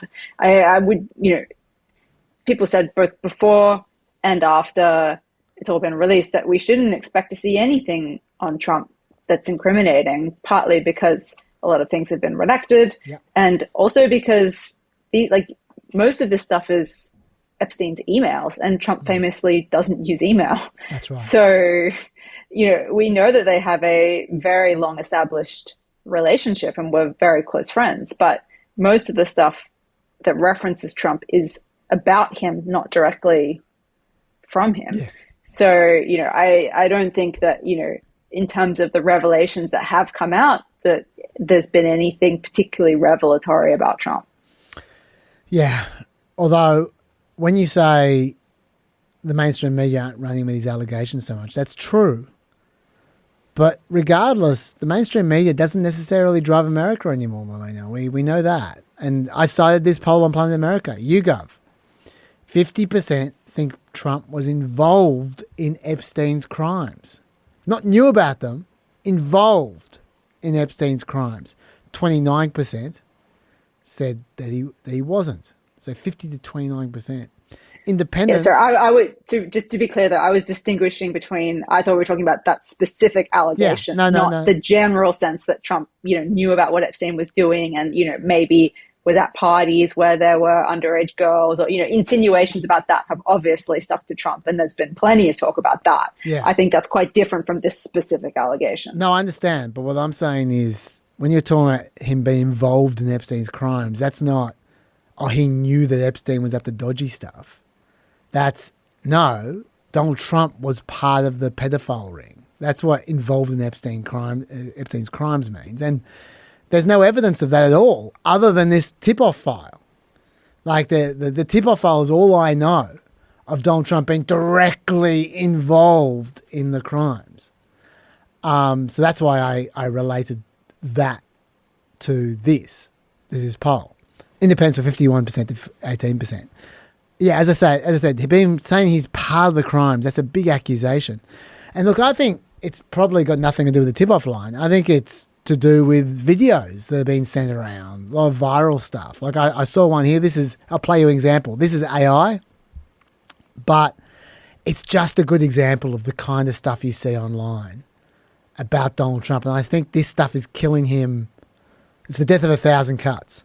This is just one tiny cut. Hypothetically, if someone was accused of having sex with goats by over 30 different people and regularly denied it, but also dropped very public hints about how much he liked to have sex with goats for decades, and ran a goat pageant to find the best-looking goats, and was best friends with someone who got convicted of fucking goats and trafficking goats to friends all over the world who also liked to fuck goats. And his name was in the classified Goat Fucker Chronicles 5,000 times. And he wished other goat fuckers well in prison. What do you think the odds are that that person is also a goat fucker? That kind of thing. And look, yeah, and all of those things always dance around the line of inaccuracy. Like, yeah, saying that Trump spent decades boasting about how much he liked having sex with goats. That's just not true. He didn't spend decades saying how much he liked having sex with underage people. He liked having sex with models. That's what he was boasting about. That's very different to Jeffrey Epstein. And those kinds of conflations, they seem minor, but they're all over those kinds of videos and analogies. And that's how they make their case, by conflating Trump's sins to become the sins that people want them to be. Yeah, that's been happening for a long time, though, in regards to the Trump-Epstein connection. Yeah, absolutely has, yeah. But there isn't as much about Trump in this latest batch. So I got a little bit more, but I'll save it for later on. I'll go to Elon Musk. There's a little bit more here. The first emails that came out involving Elon Musk were of Jeffrey Epstein inviting Elon to attend parties and Elon not seeming very interested. So Musk then started jousting about it on Twitter with various people, tweeting out, Epstein hounded me relentlessly to go to his pedo island and I always declined. And he also wrote, if I actually wanted to spend my time partying with young women, it would be trivial for me to do so without the help of a creepy loser like Epstein. And I'd still have 99% of my mind available to think about other things. But I don't. I think that's a big call, Elon, to say you still have 99% of your mind available to do anything. I think you left 99% of your mind behind quite a few years ago, Elon. But anyway, to be fair, he is probably right. The man has impregnated half of America. He must be able to meet young women if he wants to. And yet, there were a bunch of emails that suggested otherwise. This was the next batch of emails, like when Elon asked, what day/night will be the wildest party on your island? To Jeffrey Epstein. And when Elon contacted Epstein a month later after that and wrote, do you have any parties planned? I've been working to the edge of sanity this year, and so once my kids head home after Christmas, I really want to hit the party scene in St. Bart's or elsewhere and let loose. The invitation is much appreciated, but a peaceful island experience is the opposite of what I'm looking for. This is 2012, by the way. Then a year later, they had this exchange. Elon starts with, we'll be in the St. Bart's area over the holidays. Is there a good time to visit? Epstein says, any day, 1st to the 8th, play by ear if you want, always space for you. Elon says, okay, probably the 1st then. Epstein says, the 2nd or 3rd would be perfect. I'll come and get you. Elon writes, I need to fly back to LA on the night of the 2nd. So what? He's too important to finish words, Melina, let alone sentences. He just goes, so what? And that's the end of the email. Then Elon follows up that day with, actually, I could fly back early on the 3rd. We'll be in St. Bart's. When should we head to your island on the 2nd? As far as I can see, Elon was on his way to Epstein's Island on the 2nd, until Epstein replied a few days later with, "Bad news. Unfortunately, my schedule will keep me in New York. I was really looking forward to finally spending some time together with just fun as the agenda. So I'm very disappointed. Hopefully we can schedule another time in the near future." But never mind, Melina, because a year later we see this calendar entry in Jeffrey Epstein's diary. Elon Musk to Ireland, December 6th. Maybe you meant Rottnest Island. Maybe Elon likes quokkas. I don't want to jump to conclusions. It's just an island. Who knows what island? So what are your thoughts so far, Melina? I want to, I don't know if you're about to get to this, but Ezra Klein in his report had pointed out a different part of Epstein's correspondence with Elon Musk that was kind of quite interesting and revealing about Epstein's sort of modus operandi in general. Do you know what I'm talking about? No, I don't. Tell me about it. I think it's an interesting observation that he's made about what it displays about how Epstein operated. So in September 2013, Epstein writes to Elon Musk. Oh, and I should warn, there is a word in this exchange which a lot of people find offensive, but I'm just going to read it as is to give the tenor of the conversation.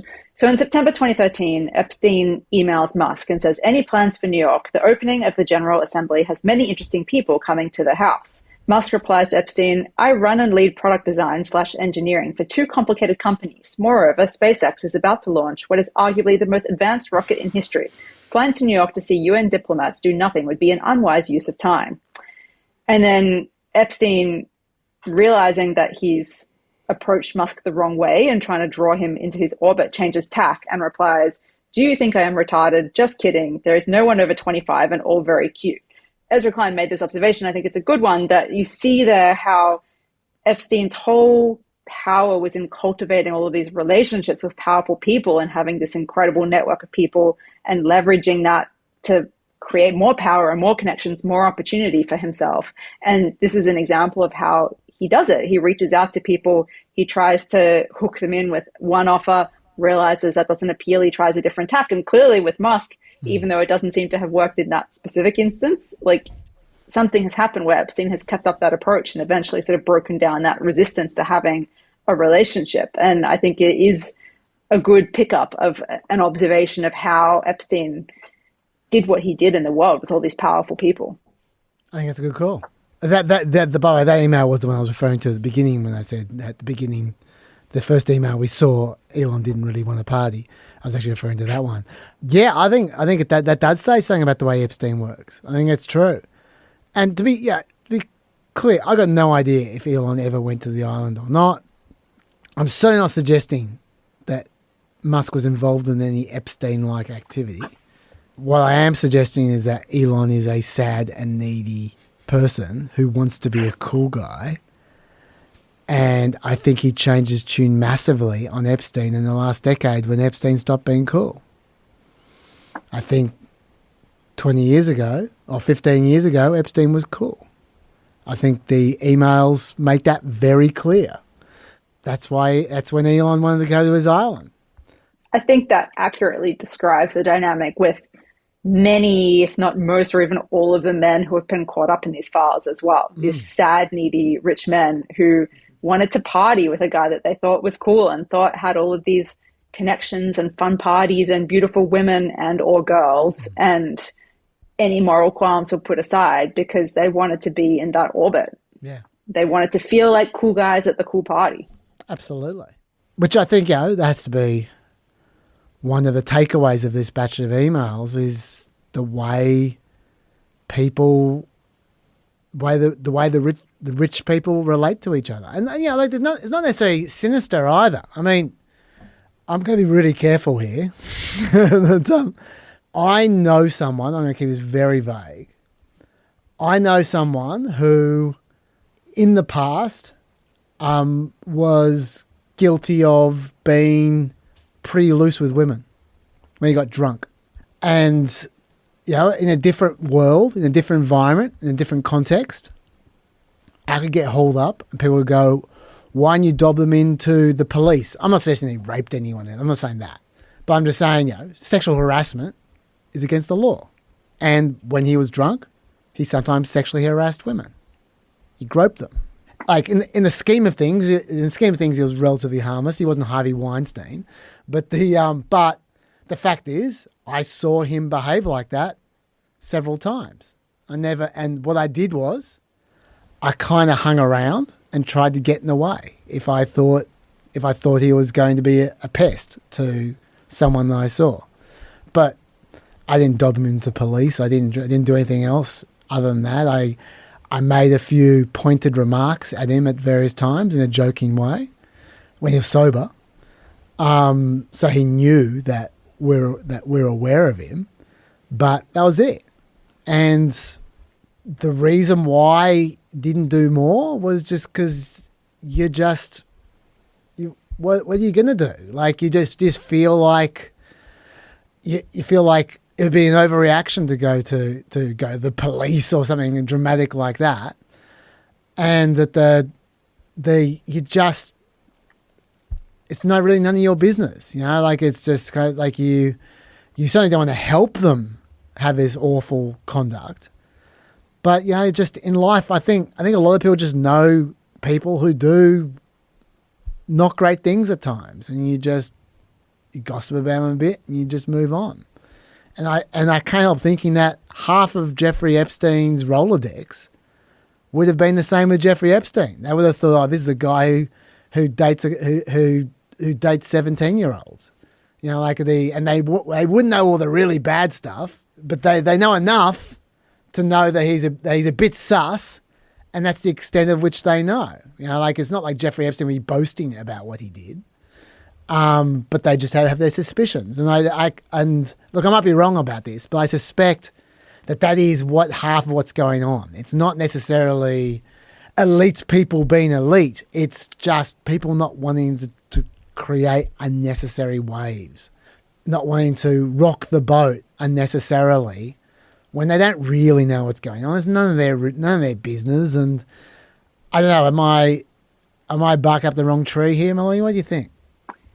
No, I think that, we see this over and over when you hear these, high profile cases of sexual harassment or sexual assault with powerful people, but it happens in non-powerful contexts as well. Like, people, first of all, when you hear these stories of everyone knew about this person, oftentimes you hear rumors about a person, but that's not reportable if you don't know it firsthand. I mean, it can be in some circumstances where it's a crime maybe, but if we're talking about sort of just generally speaking, you hear rumors, you don't necessarily feel it's your place to say something or do something. But I think the other really relevant factor is, if you think someone is dodgy and they're in, your social network, the cost of speaking up more often than not is borne by the person who speaks up, not by the person who's doing the wrong thing. And the higher up, the more powerful, the more rich and connected and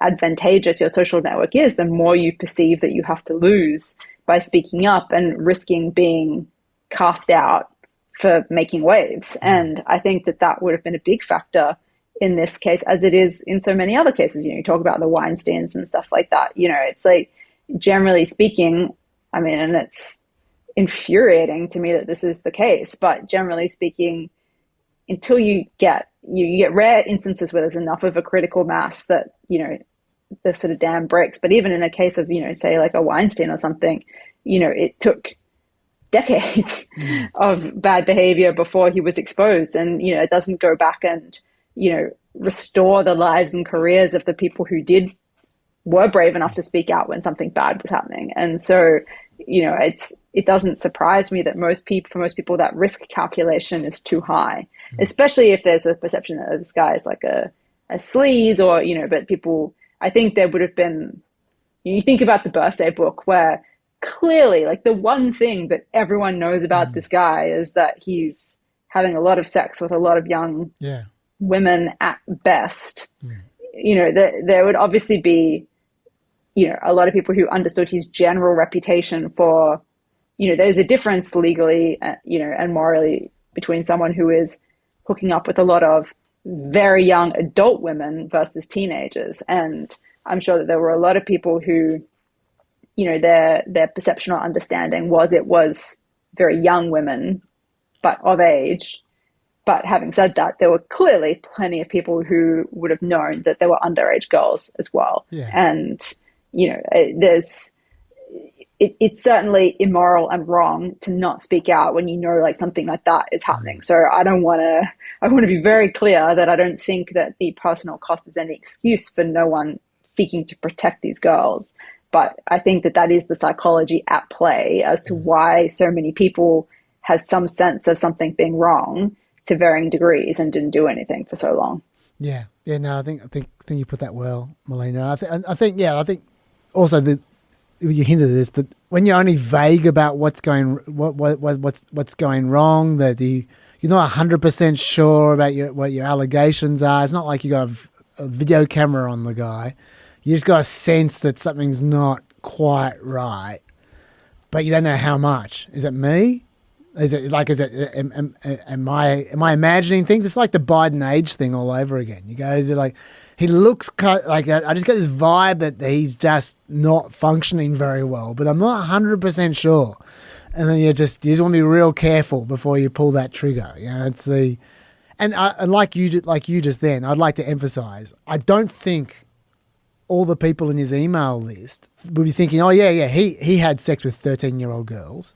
They wouldn't be thinking like if you're way into the illegal area, I think that most people would react to that. But it's just when you're in this vague area, we're going, he dates a lot of real young girls. And you're just not 100% sure, just all a bit sus, and when you're in that grey area, just that's where most people would be. They'd be in the grey area going, he's certainly got a predilection that we can mock, but is it illegal? Has he gone all that way? Has he gone all the way over? Is he a monster? Just not sure. Well, you can see it in that email to Musk. His opening salvo isn't come party with underage girls. It's young women. I'm offering you women all under 25. But he's not suggesting underage at that early stage. There's clearly a process in which he brings people into his trust before, these other things are revealed. So you can see how, he could have had and did have a very widespread reputation for being around and offering up young women. But, it's not, even though, you can see in the emails as well that there is a degree of cautiousness from him in the sense of, there are emails where he says, he's hinting at underage women and he's saying, we shouldn't talk about this in an email. So, I think that there was, as much as it seems like everything he did was, very brazen and, to some degree it was, there was also a degree of caution in how he approached these things to have a plausible deniability with people that he, couldn't initially trust. Yeah. Elon, by the way, now says, no one pushed harder than me to have the Epstein files released, and I'm glad that has finally happened. I had very little correspondence with Epstein and declined repeated invitations to go to his island or fly on his Leader Express, but was well aware that some email correspondence with him could be misinterpreted and used by detractors to smear my name. I don't care about that. But what I do care about is that we at least attempt to prosecute those who committed serious crimes with Epstein, especially regarding heinous exploitation of underage girls. Look, I believe that's how he feels about it now. I think he's rewriting history, though. There's a point which I could make about Elon, but I'd rather make about Howard Lutnick because it's the most gratuitous version of this. So maybe we should talk about it. Yeah. Okay, let's just go straight to Howard Lutnick then, so you don't have to forget it. Yeah. Now, you might recall what Lutnick had to say about his encounter with Jeffrey Epstein in Miranda Devine's podcast last year. He says he only met Epstein once, even though they lived next door to each other for a few years. This is what he said in the podcast. I'm going to play you his story now, but I must warn you, Miranda Devine's rampant sucking up might upset some viewers. Okay. And he opens the doors, and there's a massage table in the middle of the room. Ooh. And candles all around and stuff. So I ask very insightful, cutting questions. I say to him, massage table in the middle of your house? How often you have a massage? And he says, every day. And then he gets weirdly close to me. Ooh. And he says, and the right kind of massage. Ooh. Now, my wife is standing here. So she looks at me and I look at her and we say, I'm sorry, we have to go. And we left. And in the 6 or 8 steps it takes to get from his house to my house, my wife and I decided that I will never be in the room with that disgusting person ever again. Oh, so yeah. I was never in the room with him socially, for business, or even philanthropy. If that guy was there, I wasn't going because he's gross.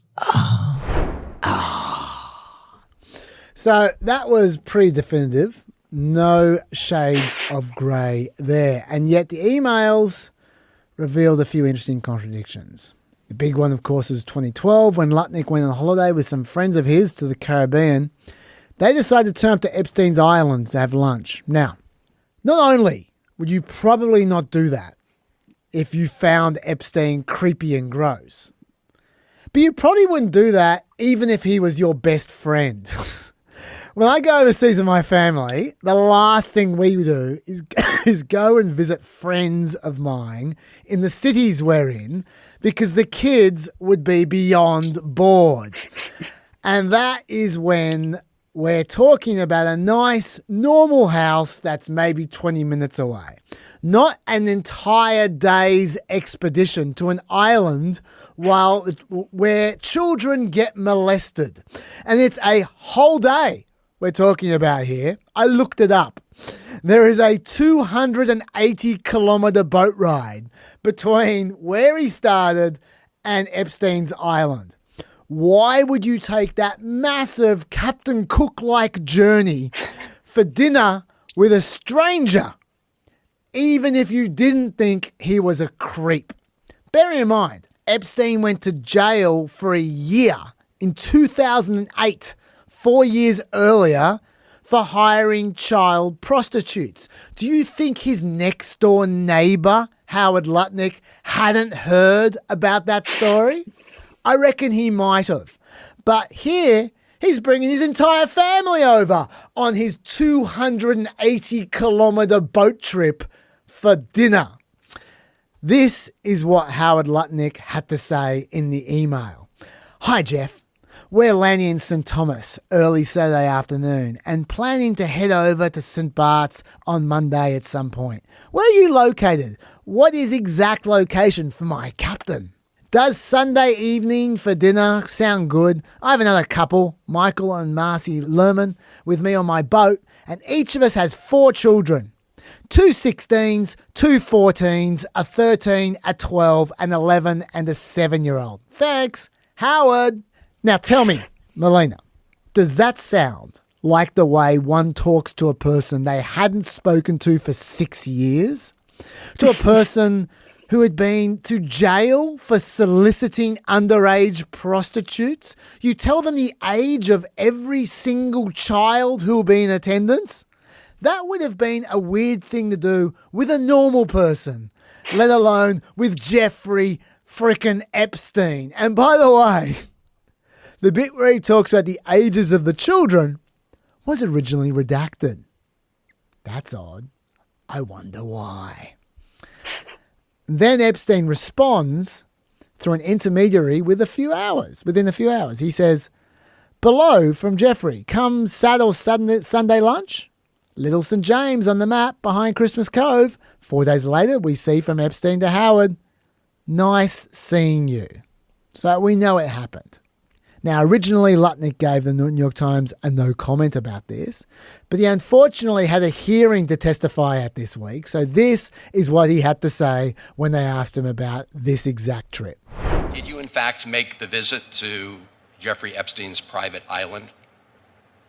I did have lunch with him as I was on a boat going across on a family vacation.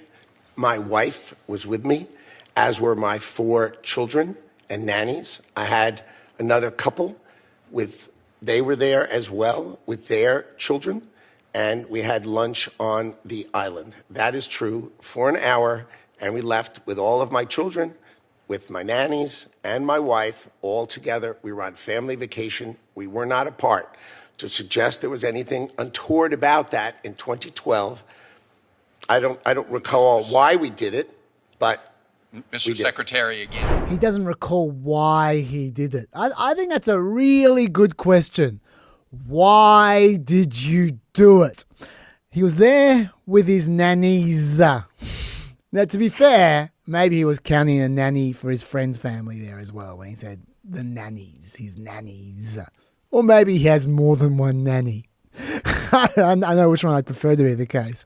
According to him, they sailed 280 kilometers to have lunch with Epstein for an hour, he said, an hour before presumably sailing 280 kilometers back. This story, in my view, could not be less likely. What is your view?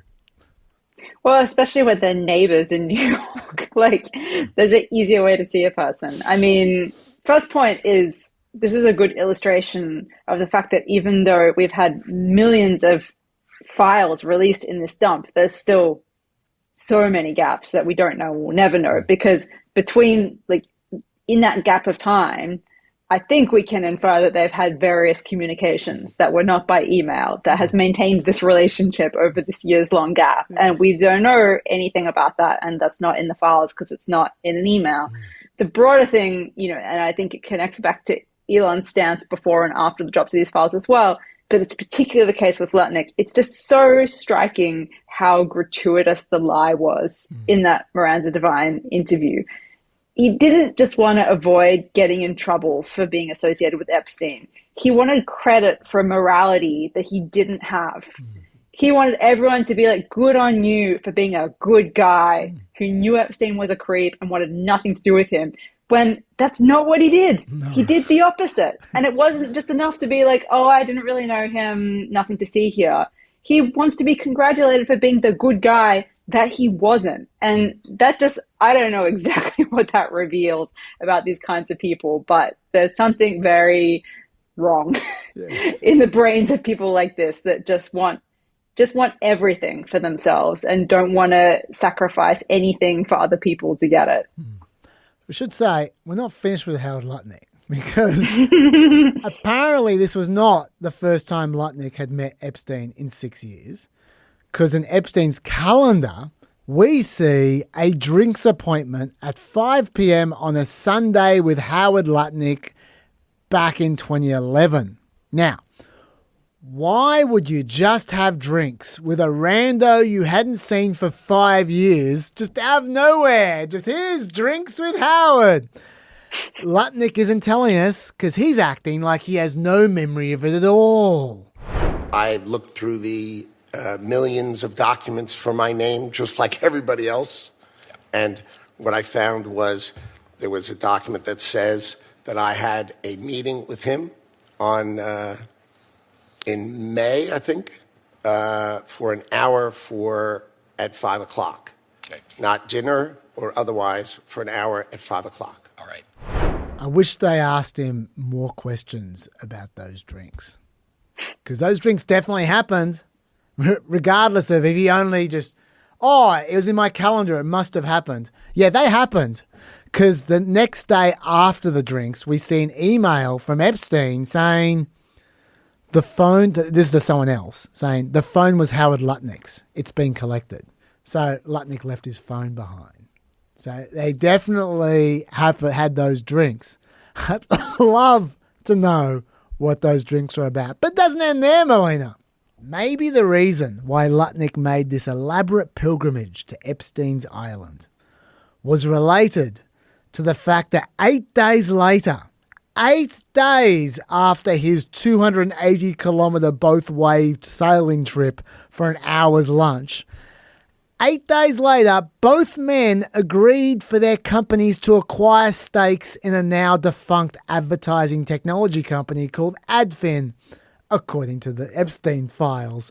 Epstein and Lutnick's signatures appeared on neighbouring pages in the contract 8 days later. Now, to be fair, there were 9 shareholders in these documents, and according to a source close to Lutnick, that might be Miranda Devine, the way she was conducting that interview. Anyway, source close to Lutnick, since he was a minority investor, Lutnick would have had no idea who the other investors were, they say. When asked about these documents and that company, a Commerce Department spokesperson said, this is a great quote, classic quote. This is nothing more than a failing attempt by the legacy media to distract from the administration's accomplishments, including securing trillions of dollars in investment, developing historic trade deals, and fighting for the American worker.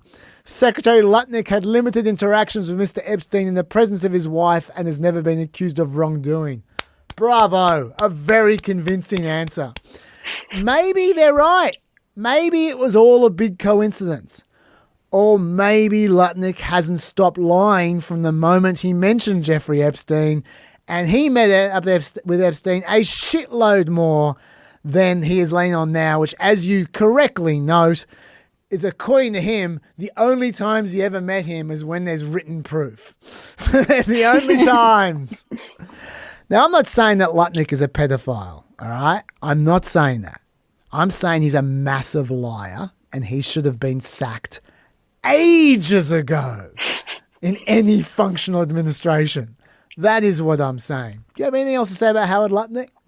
More broadly, the idea of him being fired, it's people have been noting that there's a real accountability gap between how powerful people, the reckoning they're facing in America versus Europe, where there's been a lot of people facing investigations, losing their jobs. Certainly in British politics, it's been very significant. But, you have a situation, particularly within the US government, where it's like, what's Trump going to do? Fire Lutnick for being associated with Epstein?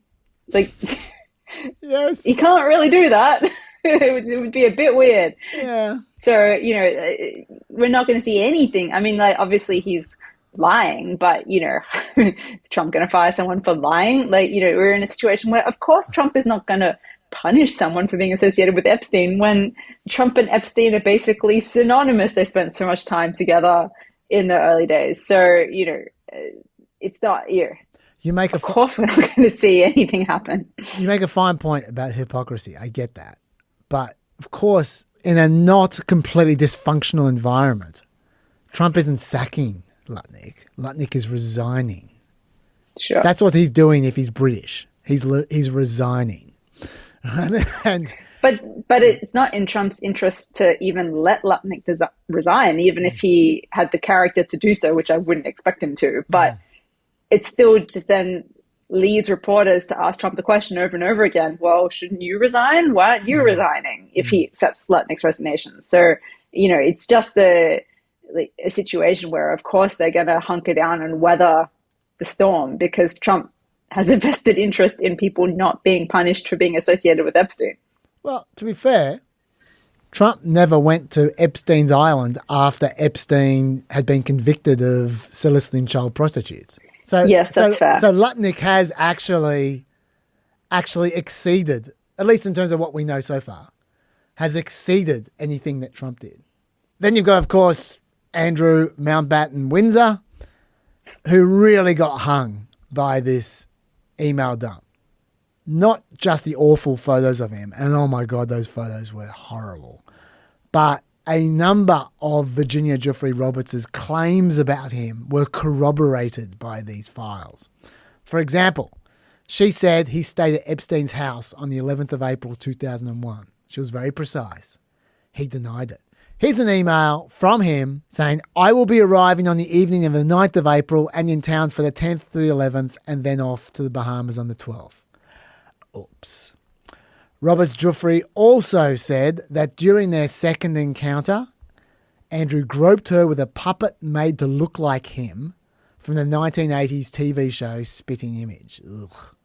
Well, in the files, we see the puppet in Jeffrey Epstein's house. There's the puppet. What a dick.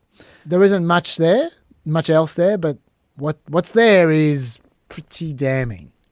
Then we've got Steve Bannon, who was really close to Epstein. Possibly at the moment he got arrested, he was the closest person to Jeffrey Epstein. I'm saying the last time he got arrested. Basically, from mid-2018, right up until the day Epstein was arrested, they contacted each other constantly. Literally, on the day of Epstein's arrest, they were discussing filming something on Epstein's island, and Epstein was going to be meeting up with Bannon that day. Bannon acted as Epstein's advisor all the time, and vice versa. Epstein coached Bannon on political messaging, coached him on his TV appearances. He even helped craft pro-Trump talking points for Steve Bannon. They then used on his talk show, the same talk show that was bagging out Jeffrey Epstein. And he helped Bannon plot against Christine Blasey Ford during the Kavanaugh hearings. Not to mention, Bannon flat out asked to use his jet at times as well. And they were openly hiding it. There were exchanges between them where Jeffrey Epstein was saying, don't take any flack for me. Let's keep it. They were openly being secretive about their relationship. Meanwhile, Bannon was trying to produce a documentary series to salvage Epstein's reputation. What an amazing hypocrite. And they even discussed hiding Bannon's connection to Epstein through legal privilege. They were trying to hide it. This should be the end of Bannon, because he has been so critical over the years of the elites and of the glitterati and anti-globalist Steve Bannon flying around Europe on Epstein's private jet is a bit of a contradiction. Very much so. And Epstein helped him out with everything he does. All his anti-Epstein viewers, because no one had a more anti-Epstein base than Steve Bannon. All the dudes using Rumble instead of YouTube, those guys, they don't like Epstein very much, right? And all those guys were taking in Epstein-written talking points through Steve Bannon without even realizing it. And he was fully invested in rehabilitating Epstein. If Epstein hadn't been arrested, Steve Bannon was going to get him back into everyone's good books. I can't believe Bannon hasn't caught more shit so far. I'm really shocked. Lutnick is amazing, but Bannon I'm even more amazed by, honestly. Because we don't know what Lutnick did. We know he lied, but we don't know what he did. We know exactly what Bannon did. It was he's Epstein's best friend when he had full knowledge of Epstein's situation. Do you have any thoughts about Bannon? A more broad point about, in one sense, yes, it is surprising that more people haven't turned on him for being just such an enormous hypocrite on a thing that his base of fans purportedly really cares about. But, we also see it with Trump, where it's people, the kind of, a lot of people care about the lack of justice in the Epstein case from all sides of politics. But the subset that are the very MAGA people who were hoping that the re-election of Trump would mean we would get more justice and, everything would come to light and, the files would be released and investigations would happen and people would be held to account.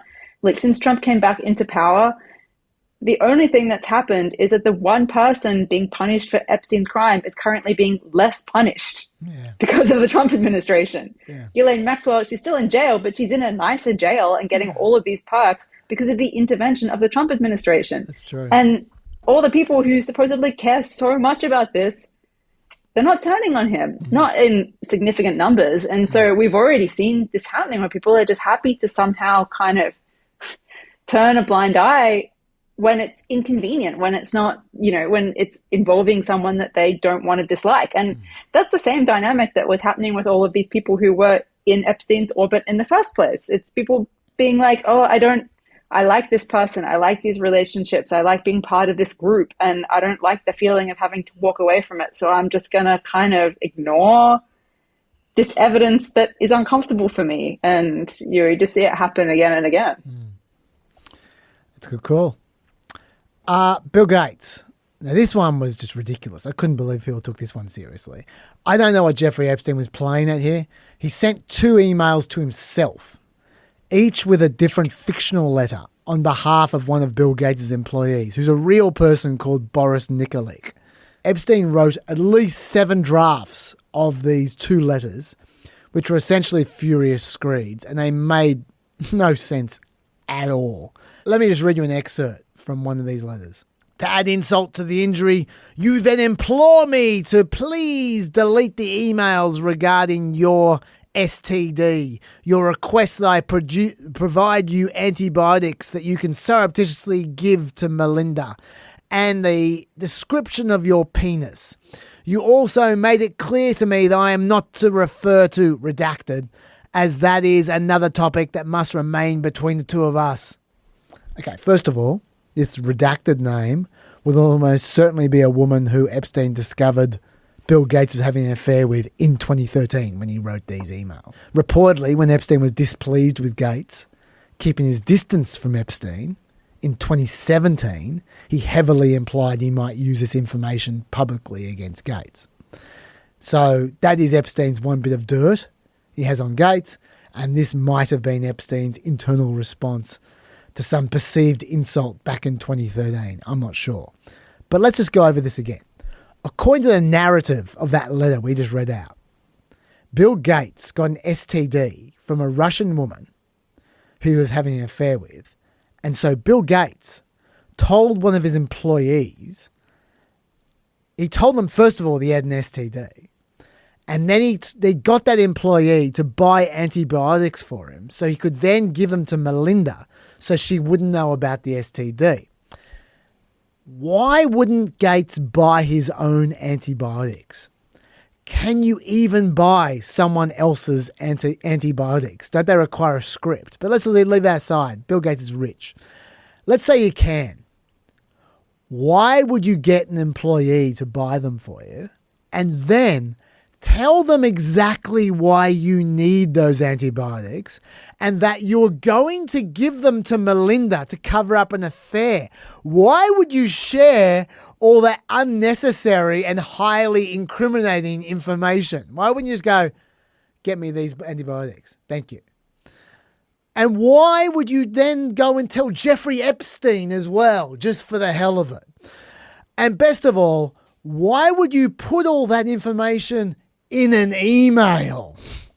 And then, after you have so foolishly given all these people this prime blackmailing material, why would you then sack them?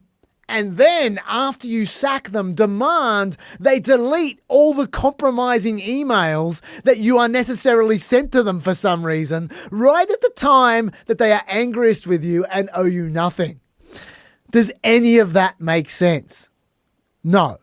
And don't even get me started on why Bill Gates would send his employees descriptions of his penis in his emails as well, because that is also an open question. To me, this is incredibly stupid, and I can't believe anyone took these emails seriously. Oh, revelations against Bill Gates. What are your thoughts? I think it was probably particularly fueled by that viral clip with Melinda Gates, because her reaction kind of gave credence to it. And I think that was what gave people license to run it with it as, credible. I mean, some of the details, the thing is like, why would you ask an employee to do things like that? I think rich people do have people do those kinds of things for them. So, I mean, not that specifically, I just mean like, very personal thing. Like, I don't think Bill Gates goes to the chemist to get a prescription for anything. So that part I wouldn't say is necessarily so outlandish, but some of the later details start to get a bit sketchier. Sure. Fair enough. Bill Clinton. There's obviously been some awful photos emerge of Bill Clinton. None so bad as the hot tub photo, which you'll see on your screen right now. He's in the hot tub with someone who has a big black redaction over their face, meaning they're an Epstein victim theoretically, although maybe it just means they're a lawyer because they seem to be the ones who get all the redactions in the files at the moment. And here's another photo as well of Bill Clinton with his arm around a victim's waist while she's sitting on the arm of his chair. Look, we know Clinton flew on Epstein's plane at least 16 times. He attributes them all to flying around for his charity and to doing public speaking. He denies having ever been to the island. We just don't know. It could be bullshit. It could be Lutnicking. We got no idea.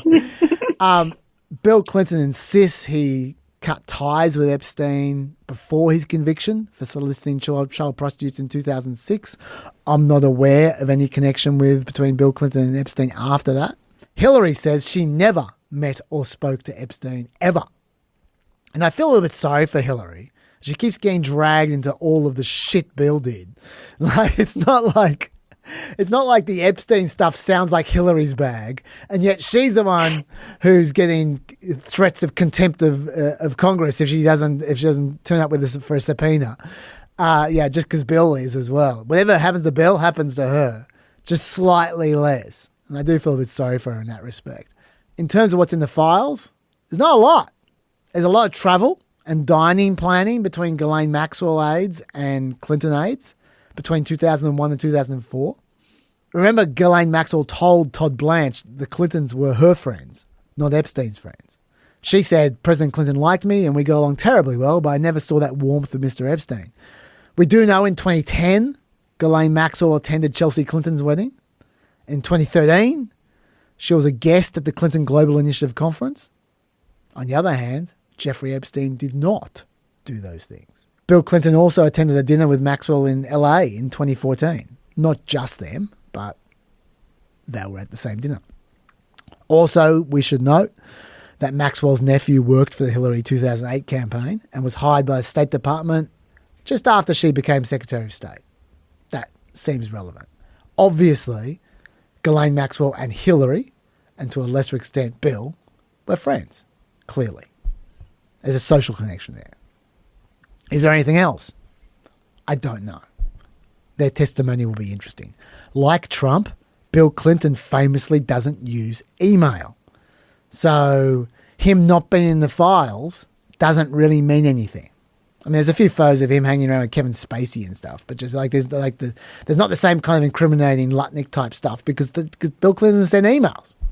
What does it mean though? What it does mean though is that all the Bill Clinton stuff that we know about was released early, when clearly the Trump administration was trying to release whatever they had on Bill Clinton as soon as they could to put their thumb on the scales of the story, and it didn't work.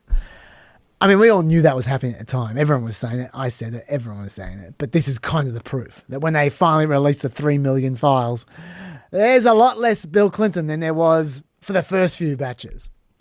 By the way, as far as Clinton testifying goes, this is Donald Trump on Bill Clinton being dragged into a hearing by subpoena. It bothers me that somebody's going after Bill Clinton. See, I like Bill Clinton. I still like Bill Clinton. What do you like about him? I liked his behavior toward me. I thought he got me. He understood me. He probably does understand Donald Trump, I reckon. I wouldn't be surprised if Trump and Bill Clinton like each other. I wouldn't be surprised if they're old friends. I do suspect, though, this newfound empathy for the Clintons might be related to Trump visualizing himself getting a subpoena in 2029. And I think he will be. And I got a few random little short ones. Steve Tisch. He's very compromised, but Australians don't care because they don't know who he is. He's the billionaire co-owner of the Giants. For some reason, he got Epstein to hook him up with a very large number of women, much younger than him. How much younger? We don't know, but we know they were young. And this was all in 2013, 4 years after Epstein served his jail sentence for soliciting underage prostitutes. And their conversations, by the way, are gross. I'm not going to take you through them. I want to save some time. You don't know who Steve Tisch is. Take it from me. Gross. But their correspondence was an example of where Epstein said, let's not talk about this on email. And yes. So there is an awareness there of things, for all of the dodgy and gross things that are in those emails, there's also a explicit awareness of things that they did not want a documented record of. And so that's just another indication of there just being so much that we don't know, despite the scale of this data dump. Absolutely. Catherine Rumler is a name you probably haven't heard of. She's one of the more damaged people in this dump. She was Obama's White House counsel. Until recently, she was chief legal officer for Goldman Sachs. She was very close to Epstein. She met him dozens of times. She was a backup executor on his will. She clearly received gifts from him. In 2019, she wrote to him saying, "Am totally tricked out by Uncle Jeffrey today. Jeffrey boots, handbag, and watch. Uncle Jeffrey. And she had conversations like this with Uncle Jeffrey. Epstein, if redacted continues to claim that she had sex with people for money, why is that not prostitution and what I pled guilty to? For every massage a person got, she was paid money. No girl came to the house to learn math. Does sex for money change the equation? There was a massage person every day. Some turned out to be younger than others. Some as old as 60. I'll explain when I see you. Rumler, I think the point is that if she was underage, she could not legally consent to engaging in prostitution. Epstein, she claims Dersh is overage. Rumler, but if she claims she was coerced into it when underage, then any consent given when of age is probably not valid as a legal matter. Epstein said she says she received money, nothing else. This is not a good conversation for a legal advisor to be having. And she has a distinction of being one of the very few Americans to lose their job because of Epstein connections, which is really saying something. It's not easy for Americans to face consequences in this story. Peter Attia is a medical writer who seems to be a huge Epstein buddy. In 2017, Epstein seems to have had Attia spend time with him in New York while Attia's infant son was having a medical emergency in California and his wife was begging for him to come home. He's one of Bari Weiss's new hires at CBS, so that was a little bit unfortunate for Bari Weiss, but she hasn't sacked him yet. Woody Allen. Epstein seems obsessed with Woody Allen. I honestly counted 6 different times, just in the emails I was reading, where he offered or talked about dinners with Woody Allen, different dinners. It's kind of pathetic. I looked up Woody in the document set, the DOJ document set. Take a guess how many matches I got. Now, there's a lot of duplicates there. I won't even get the guess. I'll just tell you. 17,009 matches on the word Woody. Wow. I don't know how many dinners Woody Allen actually had with the guy, but it is amazing Allen had time to make movies with all the socializing he seemed to be doing with Jeffrey Epstein. So I just note that. Ghislaine Maxwell, well, she's still fishing for a pardon. A few weeks back, she alleged there were 29 friends of the notorious sex trafficker who was protected by the Justice Department by way of secret settlements. Those settlements went to 25 men and 4 potential co-conspirators, which I don't even know what that means. Why did the other 21 men need protection if they weren't potential co-conspirators? But anyway, she just had a hearing where she pleaded the fifth a lot, and then a lawyer put out the following statement. If this committee and the American public truly want to hear the unfiltered truth about what happened, there's a straightforward path. Miss Maxwell is prepared to speak fully and honestly if granted clemency by President Trump. Only she can provide the complete account. Some may not like what they hear, but the truth matters. For example, both President Trump and President Clinton are innocent of any wrongdoing. Miss Maxwell alone can explain why, and the public is entitled to that explanation. It's so obvious she's trying to bait Trump. I don't know if Trump is stupid enough to fall for it, but if all she has is her testimony, it's not going to work. People currently suspect Trump, regardless of the lack of hard evidence. Do they think the testimony of a convicted perjurer is going to help him? I don't think so. And if he... Well, also, you can see... Sorry. No, I was going to say, if he pardons the only person doing time for Epstein's crimes, I don't think that's going to work well for Trump's PR. Is that what you're saying? Yeah. You can also, the tell in who she's pitching to is the fact that she's promising as a witness to exonerate people accused of wrongdoing, which is typically not how people get their criminal charges reduced. Usually it's about incriminating co-conspirators to help prosecutors put criminals in jail, not take suspicion off powerful people who have been accused of a lot of wrongdoing, as Trump and Bill Clinton have, not in the Epstein cases specifically, but more broadly in numerous instances. Yeah. By the way, if Congress wants to force her to testify, they can. Don't think that she's got them over a log with this Fifth Amendment stuff. Congress can grant her immunity if they want. You might go, well, hang on, then she can't be charged. All that means is the testimony in Congress can't be used to prosecute her anymore. She can still be prosecuted, just not using the testimony from Congress. And you might think still, well, if she admits to doing something awful, she should go to jail for it. She's already in jail for 20 years. She's going to die in jail if she doesn't get out thanks to Trump.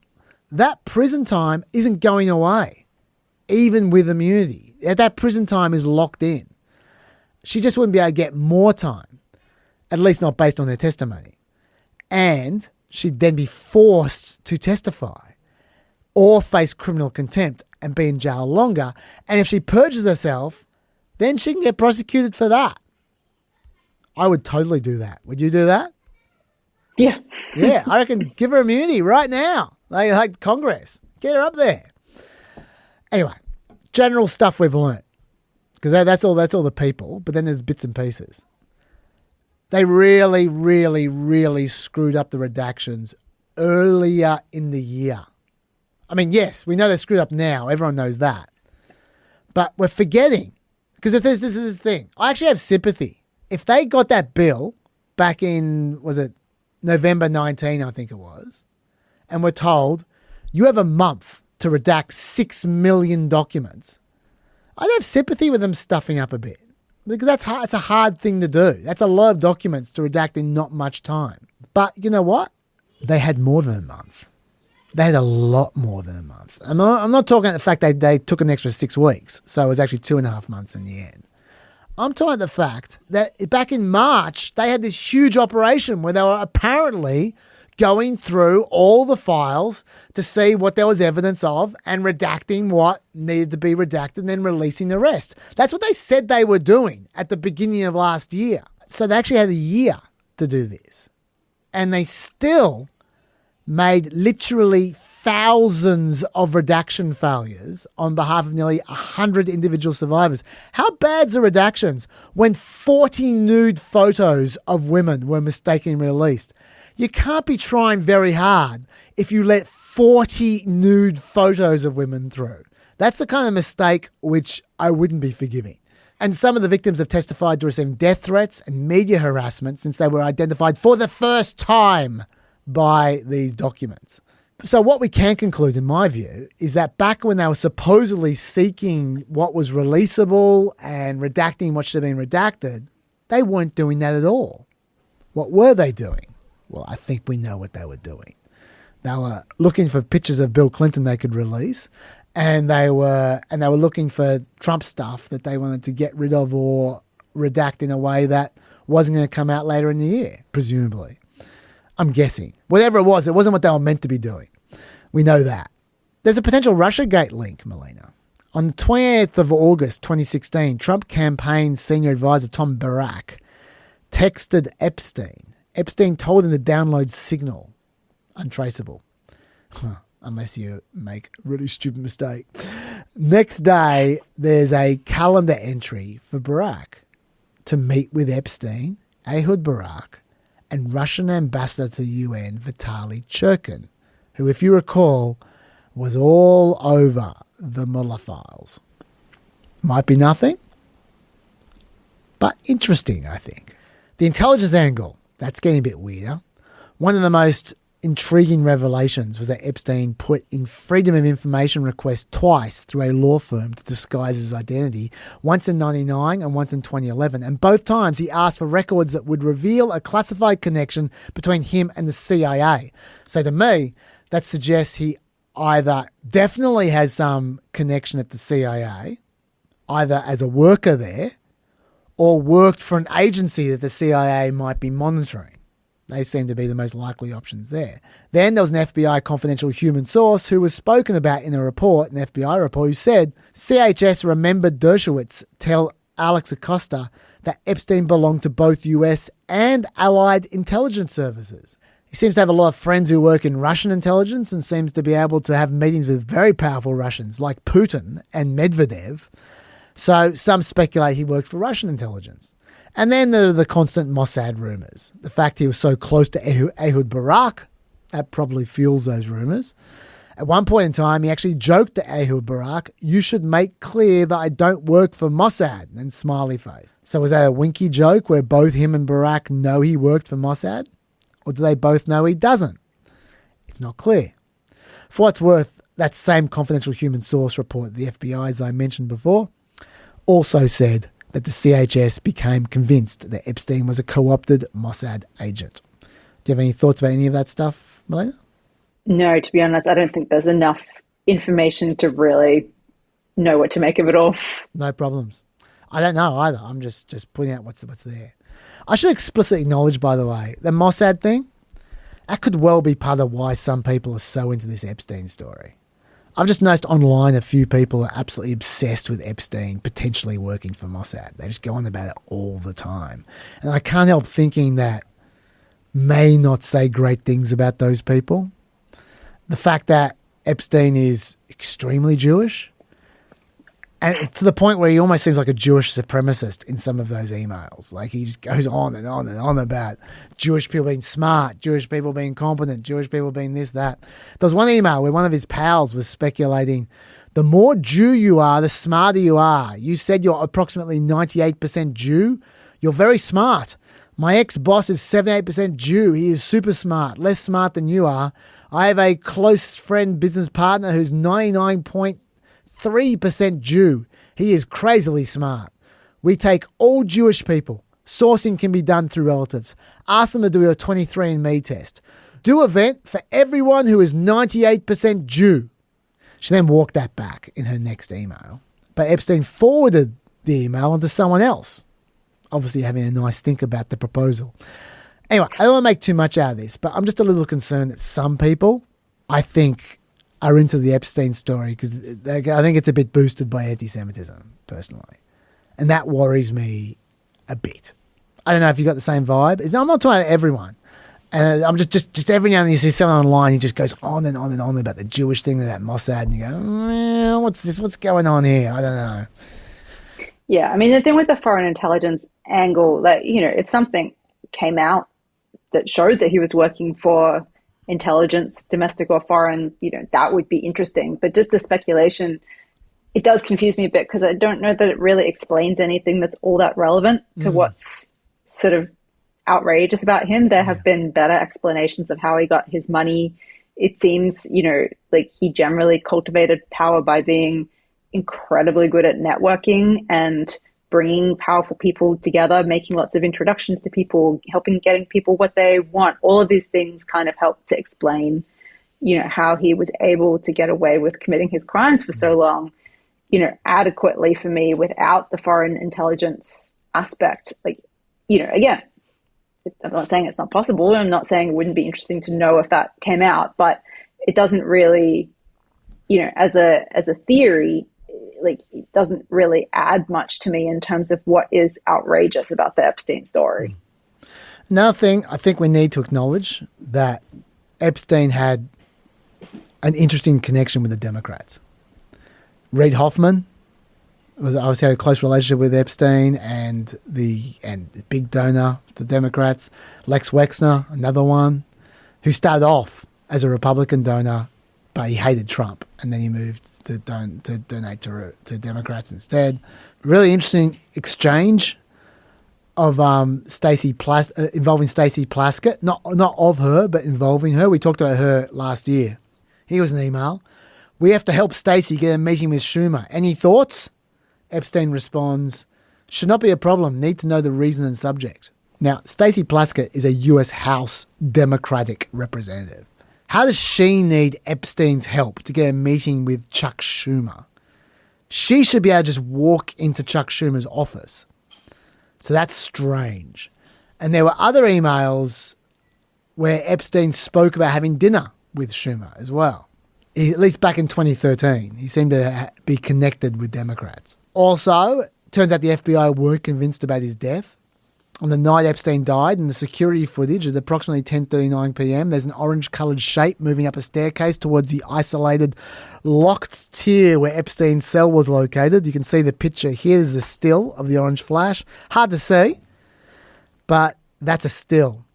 Now, within the FBI, the final report by the Inspector General said, at approximately 10:39 p.m., an unidentified CO appeared to walk up the L-tier stairway and then reappeared within view of the camera at 10:41 p.m. They thought it was a corrections officer, that's what CO is, carrying orange linen. But it turns out that according to a newly released FBI memo, the FBI logs said it was possibly an inmate. We've never seen that descent until now. Worth acknowledging. Mind you, we've also seen evidence there's no cover-up at all of Epstein's conspirators. The AP found the internal DOJ report from the main prosecutor of Epstein, Maureen Comey, who said the examination of Epstein's financial records, including payments he made to entities linked to influential figures in academia, finance and global diplomacy, found no connection to criminal activity, no videos or photos showing Epstein's victims being sexually abused, none showing any males with any of the nude females, none containing evidence implicating anyone other than Epstein and Maxwell. Had they existed, the government would have pursued any leads they generated, she wrote.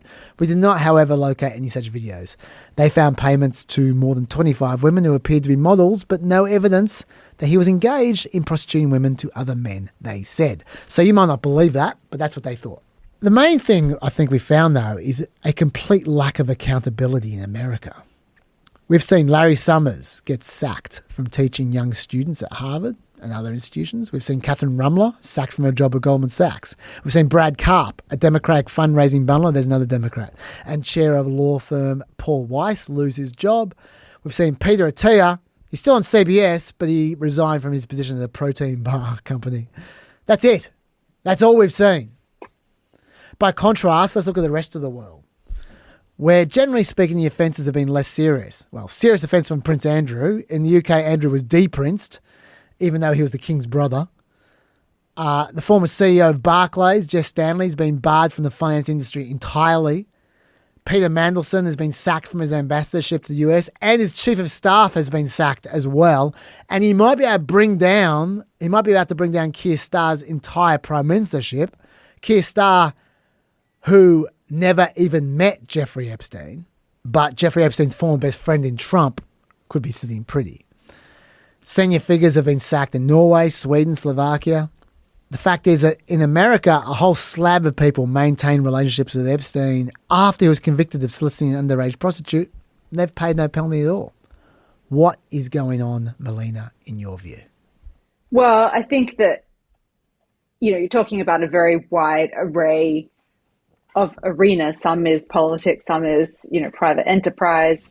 So there's some different dynamics, in those sort of different areas. But broadly speaking, I think that it probably feels, especially at this point, more shocking in Europe when people appear in the files than it does in America to see high-profile Americans appear in the files, because there's been a drip of news and association for ages. And it probably also feels a bit more like when I hear a new high-profile American showing up in the files, it's like, oh yeah, that person. Well, I guess that makes sense. That Woody Allen, he's got his own issues, but it's like, oh yeah, okay, I guess he was, wealthy, high-profile person. Another one to add to the list, or Howard Lutnick, same diff. Whereas in Europe, it probably feels a bit more shocking because it's a bit more random. Like, I'm not aware of any high-profile Australians being implicated. Except for, I believe, Paul Keating's daughter's name was in there. But, if I'm not going to name people for defamation, but, if some high profile Australian politician was named, I probably would be a bit more surprised. I'd probably be a bit more like, oh, the minister for whatever, like I wouldn't have expected that, just because I don't assume that they're in those circles in America in the first place. So that's probably a bit of a factor, that it's a little bit more unexpected and therefore shocks more people into action. They're less numb to the assumption that the high profile people are engaging in these kind of circles and behaviors. I think also America has spent the past 10 years turning a blind eye to and increasingly accepting all kinds of pretty shocking behavior from powerful people. There's been just such a degradation in the respectability of powerful places in America, which is largely a Trump thing. And so, again, Americans' sense of it being important to hold people and politicians in particular to a high standard has, I think gradually been eroded over a decade now. And we're probably seeing the results of that to an extent. And I've heard people make the point as well, which I think is right, that, it's easier to move against people in parliamentary systems than it is in America's system of government. Although, Trump could fire secretaries like Howard Lutnick, getting rid of a president is very different to getting rid of a prime minister, which is generally easier in parliamentary democracies like Britain. So I think those are all factors. I think also in America, from a corporate perspective, people who are in business who have been caught up, I think a lot of people learned the lesson from the Me Too movement and Trump's subsequent, getting through his own sexual assault allegations and scandals to become president twice, that I think the lesson a lot of powerful people have drawn, particularly in America, is if you're a powerful man accused of wrongdoing, your best bet is to try and weather the storm and just not be ashamed. And chances are you will probably get away with it if you just refuse to accept any comeuppance. And I think that lesson has been really absorbed. There were people who fell on their sword in the Me Too era that have regretted it, and the people who have said, no, I'm not going to do that, try and stop me, and got away with it. The other people have, I think, sought to increasingly emulate that playbook since. So I think all of those things are factors. I think that's absolutely right. I think that, I think we need to separate the political ones from the non-political ones, because, the political ones, obviously, there's a mechanism to get rid of Keir Starmer really easily with a leadership spill, which doesn't exist in America. You can't just get rid of the president really, really easily. If you get rid of Keir Starmer, that probably helps you if you're the Labor Party, if he's polling terribly. You could replace him. Your party could go better. You could be more likely to be re-elected. It's not going to help any Republican if Trump is impeached or if Trump was removed. It wouldn't help any Republican at all. It would be a civil war. They'd fall apart. It'd be a generation-wide. Everyone who was involved with their career would be over. So it's a completely different situation. Also, the UK has a party system. People vote for the party.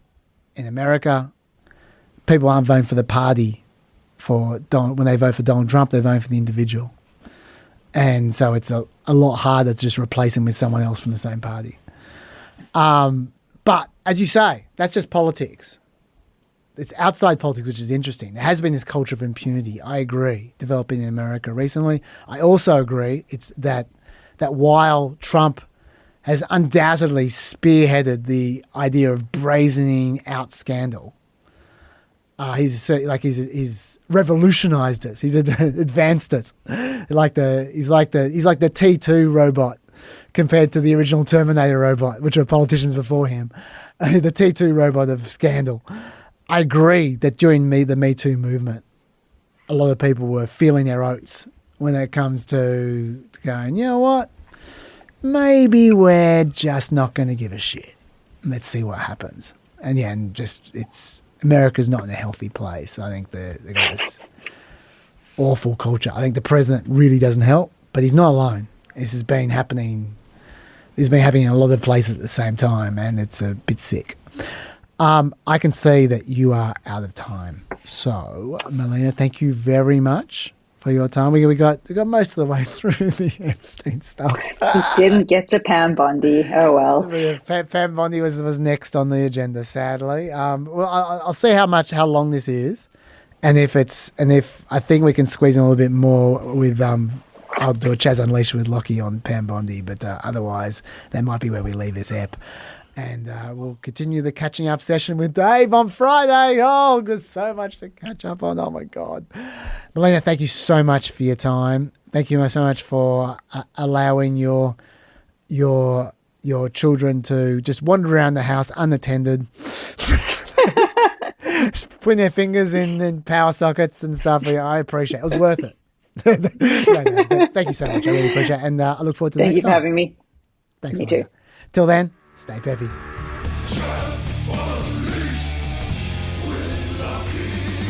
Welcome to Chaz Unleashed. This is the day after. We're apparently about 240. You've done the crunch. 242 and a half. Okay, all right. So let's drive this baby home. We've got a bit more to get in. First of all, I did talk about the FBI tip-off line, and I said that the tip-off that most people have been talking about was the alleged rape from Trump of a 13-year-old, which I talked about. Yes. And I wasn't convinced.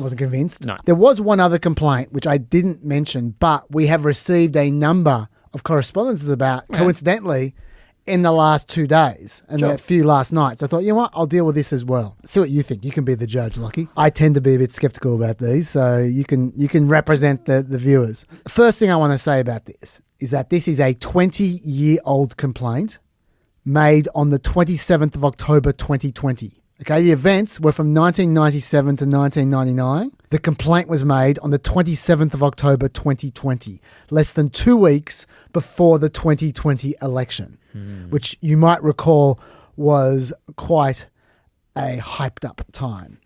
So right away, that's got my back up. Any sensational story in the last 2 weeks before an election, to me, has the credibility of an email from a Nigerian prince.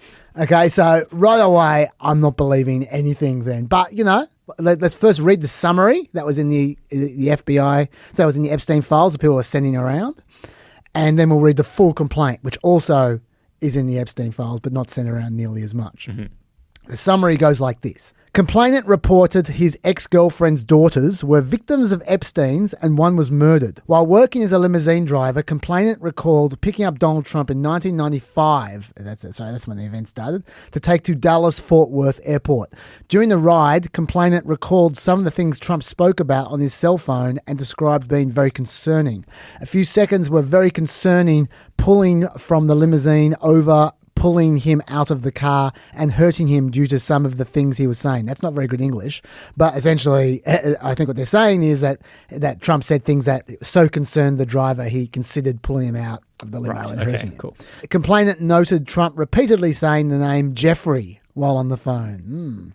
One of complainant's ex-girlfriend's daughters told complainant Trump raped her, as did Epstein. And the FBI say about that, voicemail left, no response. As in, they left a voicemail and they never got a response. Okay, so let's break this down. It's an amazing coincidence to me that the same guy was a limo driver for Donald Trump, and he also just happened to overhear Trump talking to Jeffrey Epstein one day, of all the people. And he remembered that. He remembered the name Jeffrey. That's stuck in his mind because that's such an incredibly memorable name, Jeffrey. You wouldn't forget that one over 20 years.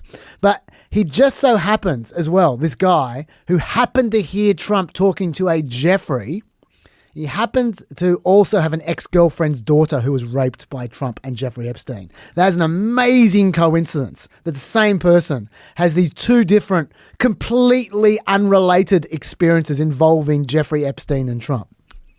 Number one. If it's true, you'd remember some details like the name. Yeah, maybe. But that's still an if. But hang on.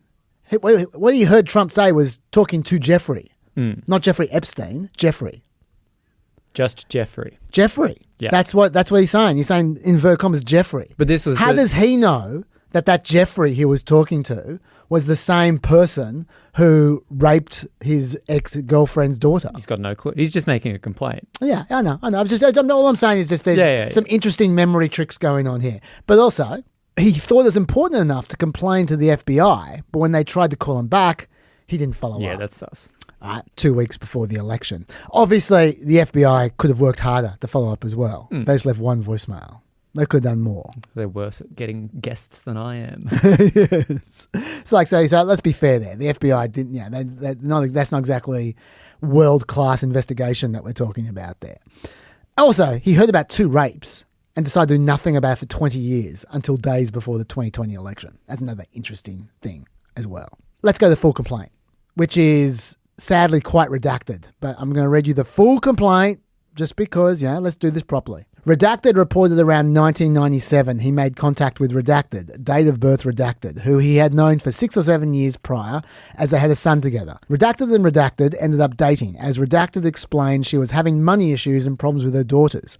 Redacted noted they were friends from before. During the contact in 1997, Redacted asked how to spell Ghislaine numerous times. As Redacted noted, she had taken her daughters up to see one of the supposed fathers who lived in Niagara Falls, New York recently. Redacted reported she had met a lady who had invited her daughters, Redacted, date of birth Redacted, and Redacted, date of birth Redacted, to a fancy hotel, and met Donald Trump and some of his friends in 1997. Redacted continued asking Redacted how to spell Ghislaine, implying Ghislaine had given her money and would give her additional money if needed. On Christmas Eve 1999, or the day prior, Redacted was over visiting his son, who he had with Redacted years prior. Redacted began talking to Redacted as she seemed to be acting strange and asked Redacted if he needed a ride home. Redacted asked Redacted about his time driving a limousine for 2 years in the Dallas-Fort Worth area. During Redacted time as a driver, he had met Donald Trump. Let's just pause for a second. We're now seeing that it was in 1999 or after 1999, he heard about all this stuff, right?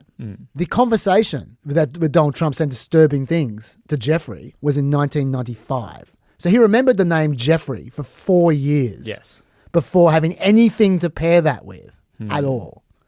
An amazing memory. But anyway, let's just keep on going. Redacted noted he picked the president up in 1995 and took him to the DFW airport. Redacted reported some of the things President Trump had spoken about during the ride while on his cell phone were very concerning. Redacted reported he was a few seconds from pulling the limousine over on the median and within a few seconds of pulling him out of the car and hurting him due to some of the things he was saying, as caller chose not to. Redacted noted Trump continuously stated the name Jeffrey while on the phone and made references to abusing some girl. Yes, I'm sure he would say that. Redacted was unsure who he was talking to nor who he was referencing, as Redacted talked about his time meeting Donald Trump. Redacted immediately, his demeanor went stone cold. As Redacted stated, he raped me. Redacted said, "What's Redacted replied, Donald J. Trump had raped her along with Jeffrey Epstein. Redacted noted some girl with a funny name took me into a fancy hotel or building. That's how it happened. Redacted advised Redacted to call the police regarding the incident, as Redacted stated, I can't, they will kill me. On Christmas Day, Redacted contacted Redacted and stated she had in fact called the police about what they had talked about. Redacted told Redacted she had done good. Redacted did not hear from Redacted until the 1st of October 2000, or was that the 10th of January 2000 because it's American, I guess. Redacted reached out to Redacted, stating Redacted was dead and noted she was found with her head blown off in Kiefer, Oklahoma. Officers on the scene and Redacted stated there was no way it was a suicide. Coroner stated it was a suicide. Redacted later stated Redacted committed suicide because Redacted had gotten cocaine from a Mexican drug cartel. Redacted feels the murder is a cover for Ghislaine. So the coincidences continue. The same person who drove Trump in a limo in 1995 heard him talk to Jeffrey and remembered that name for years. He also had an ex-girlfriend whose daughters were raped by Trump and Epstein. But he also remembers his girlfriend asking about how to spell Ghislaine a lot back on one day back in 1997, when at that point in time, that conversation was utterly unremarkable. It had nothing to do with anything until he put the pieces together later. But he remembered her asking, how do you spell Ghislaine for years? Strange. Interesting. Remarkable memory again. And she didn't ask once. No, she asked numerous times, because once wasn't enough when you try and spell Ghislaine. Furthermore, it seems that someone did do something about the rapes. They reported them to the police. Now that is some solid information you can build a complaint from. Useful, very. And yet the FBI don't seem to mention whether there's a record of this police report. Maybe they didn't look it up. Maybe they're so incompetent that they didn't bother to try and follow up the one piece of concrete information in this complaint. And if that's the case, well, they should. Yeah. They should do that right now. But if they did follow up and they didn't find it, and that's why they haven't mentioned it, well, then that is quite noteworthy. It is strange, however, that we heard nothing else about this supposed police report. Back in the 90s, by the way, Ghislaine Maxwell supposedly had someone murdered for reporting a rape, according to this complaint. And yet she seems to have serenely accepted everything that has happened since without any murders. Maybe she killed Jeffrey. And of course, this was all reported once again in 2020, 2 weeks before an election, when Ghislaine was still able to have the reporter murdered. Lockie, what do you reckon? Smoking gun? I think that with any historic report of abuse, it's always extremely difficult to get proof beyond reasonable doubt. The chances of that are so slim that this kind of thing's never going to have an actual finding. I'm not looking for that level of proof. No. I'm looking for a level of proof of just basic credibility here. Yeah. And I don't think it gets there. Which is why I didn't even bother mentioning it before. I think there's lots of reasons to be skeptical. I'm less skeptical, but I'm not saying that this is at all a smoking gun. Fair enough. Well, look, we might hear more, but I just wanted to just address it because the Peppers, at least some Peppers, are interested. Yeah. So, okay, let's move on to the rest of the Epstein stuff. Redaction room. The total number of files that were released now stands at 3.5 million. Todd Blanche said officials erred on the side of overcollection, with the release including more than 2,000 videos, 180,000 photos. He said no men were redacted from any photos or videos unless doing so was necessary to redact a woman. Now, we know that isn't true because we've since heard about lots of people being redacted. And also, we also know it isn't true because here's a redaction of a man. He's not near a woman.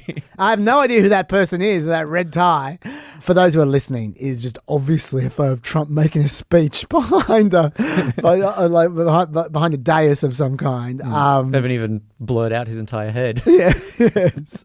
They redacted that for some reason. I have no idea. But anyway, I know Trump's speeches can be bad. They don't require that much protection. They reckon the files were only excluded if they were duplicates, protected by deliberative process, or attorney-client privilege, or containing violent imagery, or consisting of materials unrelated to the Epstein or Maxwell cases, they say. Mm-hmm. And they say the reason that they've only released half the files is because many of them were duplicates. This is blatantly not true, because as soon as the documents dropped, Ro Khanna noticed two kinds of documents that had not been released but should have been. We need to see whether the 302 forms are being released. That's where the survivors mention who the other rich and powerful men are who abused or raped them. We know from even Maxwell that there are many other men who cut secret deals. Who are these people? Those are in the 302 files. And second, are the prosecution memos being released? This is the document that shows why these rich and powerful men weren't prosecuted.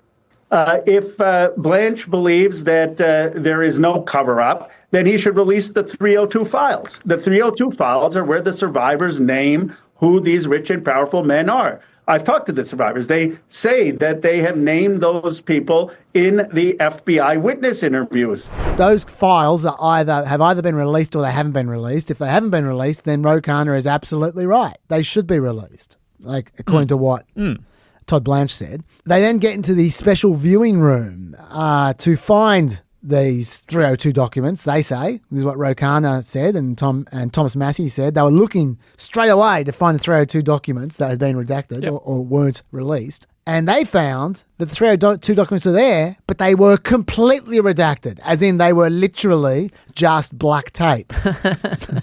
That's great. They couldn't see a thing. We're talking literally every word. It says 302 at the top, and then it's just black tape. It's a lot of pictures of Trump doing a speech. That's a lot of pictures of Trump doing a speech. Thomas Massie showed us one of them in the Pam Bondi hearing. You're going to see that in the clip that I'm going to play a little bit later on. So when it's got this viewing room, this redaction room, whatever you want to call it, where Congress are viewing it, they can view redacted files, any redacted files they like, and they can challenge that redaction if they think they were mistakenly redacted. And they have done this. And files have been unredacted as a result of these challenges already. That sounds fine, but the problem is this is just not tenable for a few Congress people to be in there, 9 to 5 every day. They do have a job. They've got 4 monitors in total to comb through 6 million documents, right? That's nuts. To check DOJ's working, right? I'll quote Jamie Raskin. The idea that we could get through a meaningful fraction of them is just ridiculous. I mean, there's tons of redacted stuff, and Trump's name, I put his name, and it appears more than 1 million times. So it's all over the place. To me, this whole rollout of saying that members can come from 9 to 5 to sit at those 4 computers is just part of the cover-up. I don't know if that means that Trump was actually mentioned 1 million times, or if Jamie Raskin is exaggerating, or if maybe it has multiple hits on individual mentions. Sure. I don't know, but 1 million times is a lot more than 38,000, which is what we were told before. But anyway, Raskin, Thomas Massie and Ro Khanna in particular are there every day trying to bite off as much as they possibly can. That's 3 monitors taken. That's right. At least 1 monitor for the rest. Massie tweeted this out. In response to my posts on X today, DOJ 1, unredacted an FBI file that labels 2 individuals as co-conspirators. 2, unredacted a file that lists several men who might be implicated. 3, tacitly admitted that the Sultan Ahmed bin Sultayem was the sender of the torture video. I'm not going to go into that, the torture video. People are making a big deal out of that. It's someone saying to Jeffrey Epstein that they really like this torture video. And I don't know what that means, so I just don't want to get into that. Okay. Ro Khanna soon joined him with this. There were 6 wealthy, powerful men that the DOJ hid for no apparent reason. When Congressman Massey and I pointed this out to the Department of Justice, they acknowledged their mistake. And now they have revealed the identity of these 6 powerful men. These men are Salvatore Navora, Zorab Mikoladze, Leopig Leonor, Nicola Caputa, Sultan Ahmed bin Sulayem, CEO of Dubai Ports World, and billionaire businessman Leslie Wexner, who was labeled as a co-conspirator by the FBI. Now, my question is, why did it take Thomas Massey and me going to the Justice Department to get these 6 men's identities to become public? So that's him naming 6 people who had hitherto been redacted. Interesting. One thing I should note, Les Wexner, that he described there, is an ex-Republican funder who was driven to fundraise for Democrats by his dislike of Donald Trump. So he's exactly the kind of person that Trump hates. So if he's been protected by being redacted... It's not a partisan thing. No, it's not a partisan thing. That's what I just need to make that point. Because the first thing you think when you see these redacted people go, okay, they friends of Trump, is what's going on here? What's the angle? There is no angle on Les Wexner, at least. But we got some idea of why at least some of those names have not been revealed by the DOJ, because the next day after the DOJ allowed those names to be unredacted and Ro Khanna read them into the record, the DOJ said that 4 of those 6 men had literally zero connection to Jeffrey Epstein. Huh? Literally zero. You go, hang on. What are they doing in the Exactly what they're doing in the files. What they're doing in the files was they appeared in a Southern District of New York police lineup at one point. And because that lineup was mentioned in the files, they got mentioned in the files. That is rotten luck. Yes. The other 2 men who did have something to do with Epstein were the Sultan Ahmed bin Sulayem, Mr. Torture Video, and Les Wexner. They probably should have been revealed earlier because, according to Todd Blanche, all the men were revealed. But the other 4 probably shouldn't have been mentioned or revealed. When told about his mistake, Ro Khanna tweeted out this. I appreciate the Guardian reporters reporting, confirming today that Salvatore Nuara, Zorab Mikoladze, Leonid Leonov, and Nicola Caputo, I'm sure they won't care that I mention their names, especially given I'm saying that they did nothing wrong. They're fine. We're just part of a photo lineup and are not connected to Epstein's crimes. I wish DOJ provided that explanation earlier, instead of redacting, then unredacting their names. They have failed to protect survivors, created confusion for innocent men, and have protected rich and powerful abusers. We must have full transparency in the truth. He doesn't sound super cut up about those 4 guys. Yeah. But the fact is, he's right. I think Ro Khanna has been a little bit irresponsible. They didn't try to find out what the story was with these guys before he read their name out. A bit trigger happy to say their name. Yeah. But having said that, he's absolutely right. The DOJ, it was their job to tell Ro Khanna about those names, especially given they seem to have information a day later. So they can't have been trying very hard to find that information beforehand. And also, the DOJ didn't release that information. The Guardian asked them about those people, and then they told the Guardian. The Guardian asked the DOJ. Yeah. That's how we got that. That's how we got the story from the Guardian, right? The DOJ did not put out a press release saying, oh, these 4 guys, they're innocent. They've done nothing wrong at all. No. They were happy for Ro Khanna to name them and for that information to be out in the public and the public to make draw any conclusions they like. And these guys get phone calls from people going, hey, what's the story? They were happy for that. But when the Guardian asked them for a comment, then they said, oh, yeah, and those 4 guys, they got nothing to do with it. See, if I was being more skeptical, I'd say this sounds a bit like Pam Bondi trying to let someone else look like a bit of a fool and take some hate off, if I'm being skeptical. That is skeptical. That's quite an allegation. That also is an allegation. That's not just a negative allegation. It's a positive allegation. It's a negative allegation about Pam Bondi's state of mind, but it's a positive allegation about her intelligence. And I think we're about to see evidence that that maybe you're being overly generous with the positive side. Look, I mean, it seems to me that the gargantuan nature of the task has combined with the incompetence of Trump's DOJ to create a huge shit show. That's what it seems like to me. And it gets worse because it turns out the DOJ have been spying on what the Congress people have been searching for on those 4 months. We know that because they passed the info, literally every single document that was searched for, they passed on to Pam Bondi during her hearing. And we know that because a photographer got a photo of Pam Bondi's folder. None of this information has been released. None of this information has been admitted to. This is all what we know must be the case from the photo, which no one was supposed to take. Now, to be clear, what you're seeing there, to the best of my knowledge, and I've been asking around and doing as much research as I can on this, is not illegal. They are allowed to do that. Allowed to have the history, the search history. They're allowed to monitor the search history of the congressman on their monitors, and they're allowed to hand that on to Pam Bondi. Like that is not illegal. It is, however, a massive abuse of power. I look.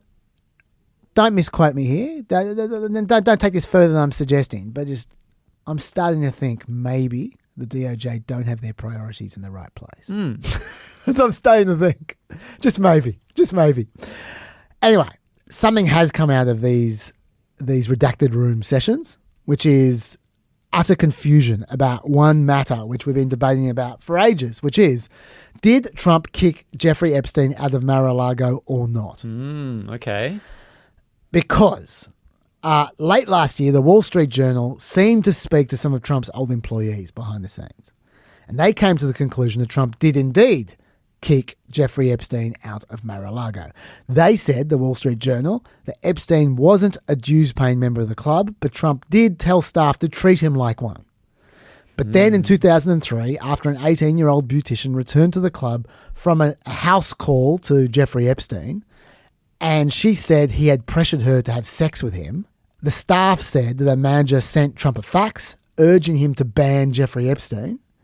And Trump responded saying, great fax, great point, kick him out. That's what the staff said to the Wall Street Journal. Okay? So the manager of Mar-a-Lago at that time kicked him out. That was the story last year. Okay. But on instructions from Trump. That's fair enough for Trump to say, I kicked him out. Yeah. If that's a story. I'm nitpicking. That's a story. Like, Trump doesn't have to literally drag Epstein out by his ear, telling someone to get rid of him. No, but Howard Lutnick would say that he did. He certainly would. And he'd say it with a real frown. And Miranda Devine would go, wow, on his ear. Okay. Then we have the redaction room stuff. Actually, no, before that, we got one more document that just came out. We read an interview with the former Palm Beach police chief who said that Trump called him back in 2006 when the charges against Epstein first became public. The police chief reported that Trump said to him, "Thank goodness you're stopping him. Everyone has known he's been doing this." And people in New York knew Epstein was disgusting, according to Trump. He also said that Maxwell was Epstein's operative and that she is evil and the police should focus on her. And Trump also told this police chief, according to the police chief, back in 2006, that he was around Epstein once when teenagers were present and Trump got the hell out of there. He also said that he threw Epstein out of his Mar-a-Lago club. Okay, so that's right. So to be clear, that's all stuff Trump's saying allegedly in 2006 to the police chief. The police chief is regaling in 2019 to the FBI in their investigations, okay? Now, you can believe that or you can not believe that. What I will say before we go on is, if that's true, do you remember last year when this email came out, this to Ghislaine, I want you to realise the dog that hasn't barked is Trump. Redacted spent hours at my house with him. He has never once been mentioned. Police chief, etc. I'm 75% there. That was an email in 2011 that came out last year, and people made the big deal out of the dog that hasn't barked is Trump, which they thought that meant Trump, because Trump did something. Yeah, Trump did stuff to some kids. And there's a redacted name spent hours at his house. But now we see that actually it could have been the 18-year-old beautician. Maybe I wasn't even going to go there, but maybe Yeah. Maybe that wasn't what I was going to say. Sorry. I told you at the time that my suspicion was that this email was Jeffrey Epstein saying to Ghislaine he thinks it's suspicious that no one has ever mentioned Trump's connection to him, whether Trump's done anything or not, just Trump being connected to him. Yes. And that he is 75% there to believing that Trump is the person who snitched on him. Whoa. Hence him mentioning the police chief in that email. Okay, yeah. Just the way he was wording, I just had this feeling that that was what actually the email was about. It wasn't about him going, oh, Trump's done so much shit. It was just, why has no one ever mentioned Trump whenever they talk about this stuff? I'm 75% there to thinking Trump is in on this. And just by the way, if Trump is the snitch, or a snitch, that doesn't mean he did nothing with girls. He might have been trying to distance himself from it. That might have been his way of trying to protect himself, right? But either way, I think I'm right from this police chief document. The police chief document was 2006 that Trump talked to the police chief. This is 2011, this Jeffrey Epstein email. Yep. So I think the interview with the Palm Beach police chief strongly suggests that Trump did inform against Jeffrey Epstein and Jeffrey Epstein worked it out. That's what I think. But yeah, I don't know. That's just my suspicion. Anyway, the reason I brought all that up is because at the end of that report of Trump's interview in 2006, he said he threw Epstein out of his Mar-a-Lago club. He said that in 2006. Okay, now we go to the redaction room. The Democrats say they've found another document entirely that until now has been totally redacted. And I will let Jamie Raskin tell you what that document says. I saw one document which was an email that was sent by Jeffrey Epstein to Ghislaine Maxwell, which was the forward of an email that he had received from some of his lawyers giving an account of a conversation between Epstein lawyers and Trump lawyers and others about what had taken place during that 2009 period. It was during the period of the 2009 investigation. And Epstein's lawyers synopsized and quoted Trump as saying that that Jeffrey Epstein was not a member of his club at Mar-a-Lago, but he was a guest at Mar-a-Lago, and he had never been asked to leave. And that was redacted for some indeterminate, inscrutable reason. I know it seems to be at odds with some things that President Trump has been saying recently about how he had kicked Jeffrey Epstein out of his club or asked him to leave. Okay, so the Dems are very keen on that document because, first of all, it should never have been redacted. And that when anything that shouldn't have been redacted that was redacted, it becomes immediately suspicious about why it was hidden. Yes. The second thing is it directly contradicts, apparently, all this stuff about Trump saying that he threw Jeffrey Epstein out of his club. Okay, so what are we concluding from that? I don't know. I don't know. Like we have two conflicting sources now. You draw your own conclusions. There may be more. I just want you to know about them. And this redaction room has thrown a thick coat of confusion over this entire question. Let's talk about the hearing now with Pam Bondi. You're just looking at the clock. We've got to talk about this quickly. One of the worst hearings I've ever seen. Her incompetence is incredible. House hearings have long been a joke, okay? Let's face it. They only get 5 minutes each. When the person answers the question, that's part of the 5 minutes. And so everyone knows if they just talk shit for a while, that is going to chew up the speaker's time. Right? So a Democrat one of two things will happen when it's the Democrats in opposition, like it was here. Either the Democrat will just spend 5 minutes just speechifying and then just put that up on... Put that straight on TikTok. Yeah, exactly, on TikTok. That's one thing they do. And they don't even ask a question. Or they ask a question in the last 2 seconds. The other thing they do is they ask a question, then the person they're asking a question of just filibusters as long as they can. And then when the questioner has had enough of that, they say, I reclaim my time. I reclaim my time. What reclaiming my time means is I am not going to allow my 5 minutes to be used up by that person's answer anymore. Yeah. Right. So hey, we can keep on talking. They can keep on talking and we can keep on screwing around, but that's not going to my time. So when they say I reclaim my time, it's like hitting the pause button. Yeah. Right. So when you hear that, reclaim my time, that's what they're trying to do. And so what they do is they stop them answering the question.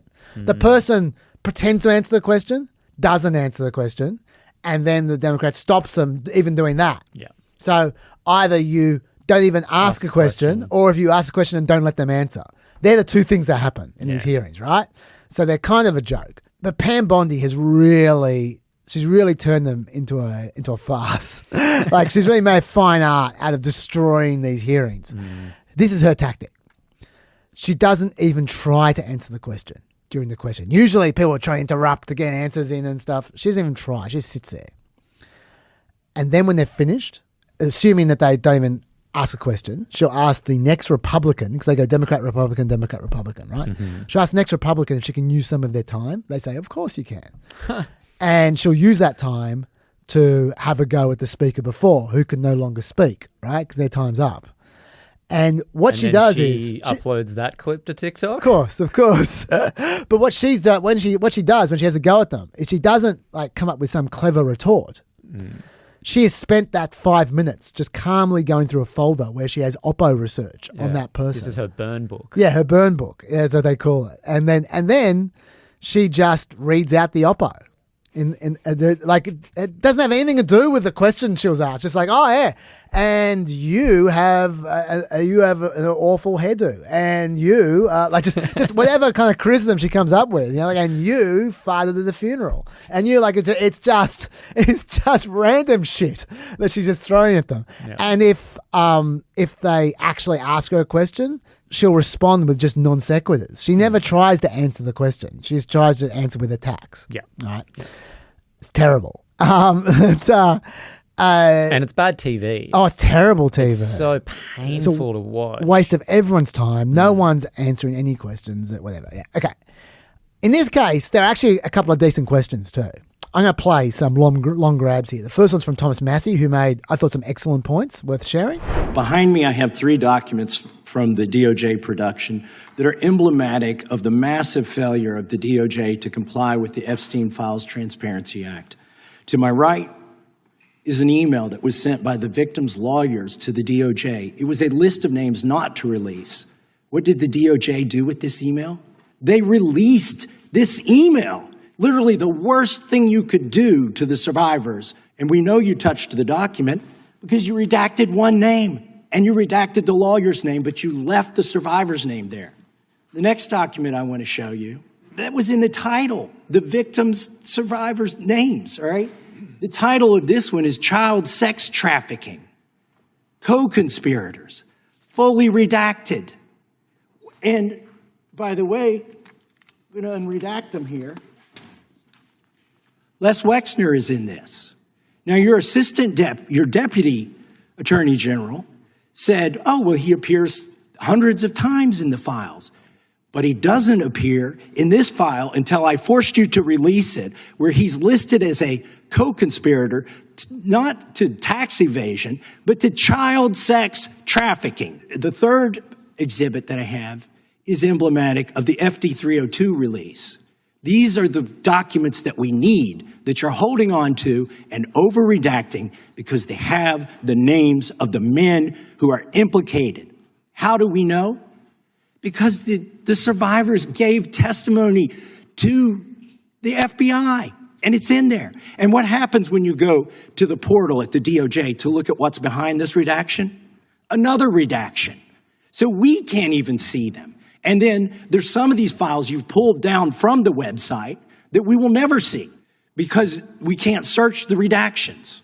So I have several questions for you. Who's responsible? Are you able to track who in your organization made this massive failure and released the victims' names? Are you able to track who it was that obscured Les Wexner's name as a co-conspirator in an FBI document? Do you have that kind of accountability? I believe Wexner's name was listed more than 4,000 times. I already told you that. This is where he's listed as a co-conspirator. Can I finish my answer?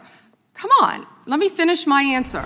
Within 40 minutes, Wexner's name was added back. Within 40 minutes of me catching you red-handed. There was one redaction out where of he's over listed as a co-conspirator. And we invited you in. Gentlemen, this guy has Trump derangement syndrome. He needs to get, you're a failed politician. Gentlemen, at what point did the FBI and the DOJ decide that Lex Wessner was not a co-conspirator? Because our Epstein Files Transparency Act requires you, please put it back on the screen, to release the internal decision about whether to prosecute him or not, and it's not in the files, and it's not in the files for any of these other men. Time of the gentleman has expired. May she answer? And he's a hypocrite because he voted against the ban that we were talking about on deep fake AI porn. Only 2 people voted against it, and you were one of them, hypocrite.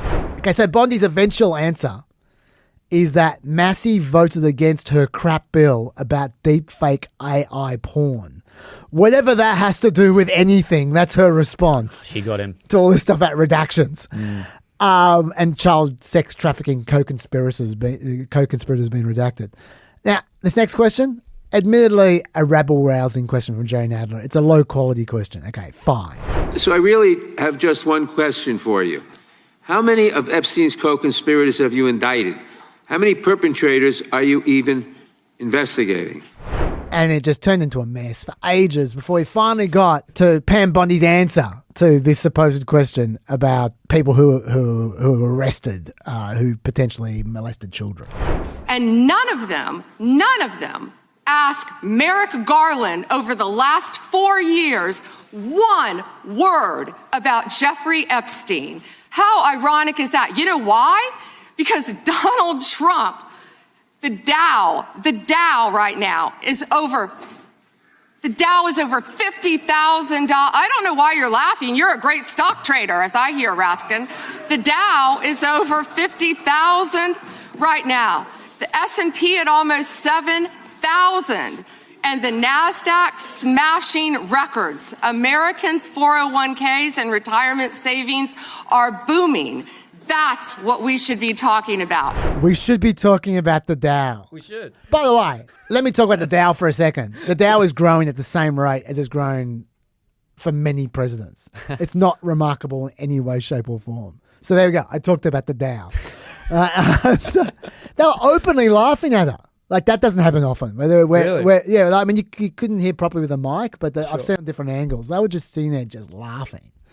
It was just It's embarrassing. got to be demoralizing for everyone. Only if you understand what's going on. With Ted Lieu, she wasn't even listening to the question. She was too busy going through the binder on what shitty non sequitur she was about to use with Ted Lieu, right? But he asked her a good question, and so she just walked right into his trap because she wasn't concentrating at all on what he was insinuating. Get your head in the game, and then it was too late. So have a look at this. You redacted the photos of this victim's face because you were following the congressional law. Is that correct? I'm sorry that we redacted the victim's Because you were face. following the congressional law, correct? Yes. Okay. You have now established that please put the photos back up, that we are looking at a sex trafficking victim. Under the Federal Victims Trafficking Protection Act, not only is Jeffrey Epstein guilty, but anyone who patronizes Epstein's sex operation is also guilty of a crime.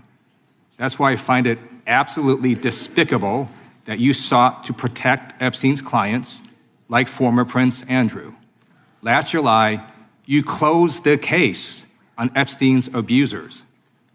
The July 2025 memo from your Department of Justice stated, quote, "We did not uncover evidence that could predicate an investigation against uncharged third parties." These 2 photos, please put the photos back up.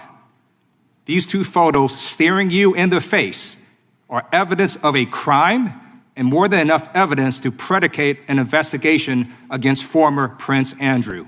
So I ask you, Attorney General Pam Bondi, why did you shut down this investigation last July, and why have you not prosecuted former Prince Andrew?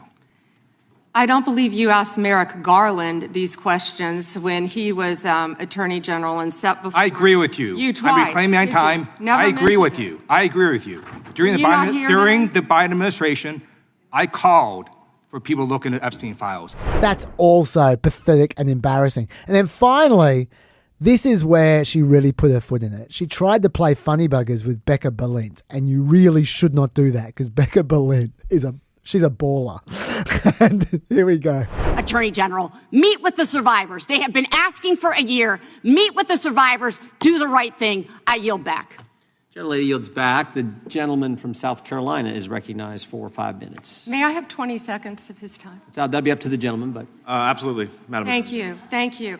I was curious if you, Congresswoman, asked Bill Clinton that. Didn't see one tweet, not one. I didn't see one tweet when Joe Biden was in office about Bill Clinton.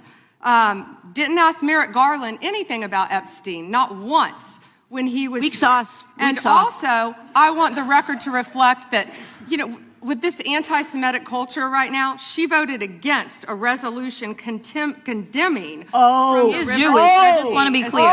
Do you want to go there, Attorney General? Or do you want to go there? Are you serious? Talking about anti-Semitism to a woman who lost her grandfather in the Holocaust? Really? The committee will be in order. So she wanted to know if Becca Balint has ever asked Bill Clinton whether he's met the survivors and told him to meet the survivors. Why would the survivors want to meet with Bill Clinton? That doesn't make much sense at all. And then she wanted to attack her about a vote on the anti-Semitism bill, which obviously ended poorly. Oh, God, Pam Bondi. Hilariously, Jared Moskowitz, I wish I could place whole grab, but I just didn't have the time. He asked Bondi for her best insult from her burn book about him. Oh, that's fun. He gave her a minute. Like, he finished off a minute early. So I'm finishing early because I just want to hear what you've got on me in your burn book. He was the first person to explicitly just call it out, what she was doing. That's good sportsmanship. It was such a great way to do it, too. And she didn't play along because she has no sense of humor. Oh, boo. Yeah, it was such a shame, but it was very funny. Jared Moskowitz, I must say, like politically, him and I don't necessarily agree on a huge amount, but I do like his character. He's a funny guy. He's got a good sense of humor. That was a good bit. Yeah. Oh, he does a lot of good bits. That's kind of his forte.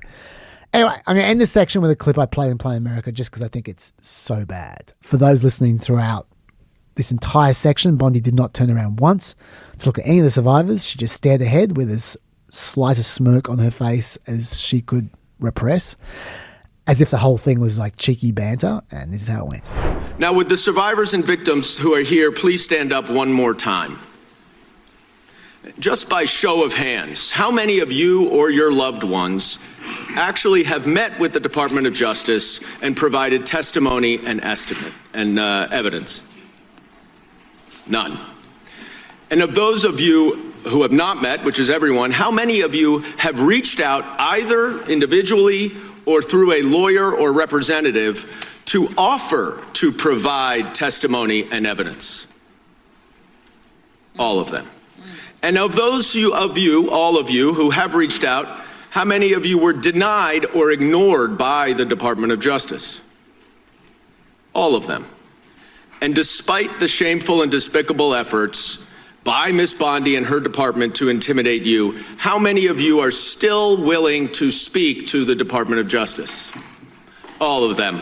Well, Ms. Bondi, it looks like you have some more witnesses to talk to. Gentlemen, this time has expired. Okay, so that was a little bit depressing. I know it was a bit of a grandstand to get the survivors up, but hey, it's a legitimate point, and we should be paying attention to the survivors a little bit more, I suspect. And if we only pay attention to them when we're grandstanding, then that's at least some time. It's more than Pam Bondi did. Look, I'm going to leave it there. Bondi, do you have anything to say at all about Bondi or about any of this stuff? Really can't wait to not have to watch her. I'm so done with it. That was painful. Yeah. Look, I would. Sorry, Lockie. In Chaz Unleashed. I know it's Chaz Unleashed, but it is with Lockie. I always rush through at the end because I'm always trying to squeeze content in. Squeeze it in. Yeah. But I wish I could give you more time at times to actually say something. But look, we are out of time, so I'm going to leave it there. We're going to have another pod with Dave on Friday, where we're getting closer to having him caught up. Still got a few things to go, but we've done all the big stuff. Now it's little things, little stories. You know all the stories, like Canada Bridge, the Obama Apes video. There's a few little things which we need to catch up on. Oh, and also interest rates and Kevin Walsh becoming the next Federal Reserve Governor. We should talk about that as well. So many things to talk about. The Dow being 50,000. We definitely got to talk about the Dow. We have to talk about the Dow under instructions from Pam Bondi. Until then, stay peppy.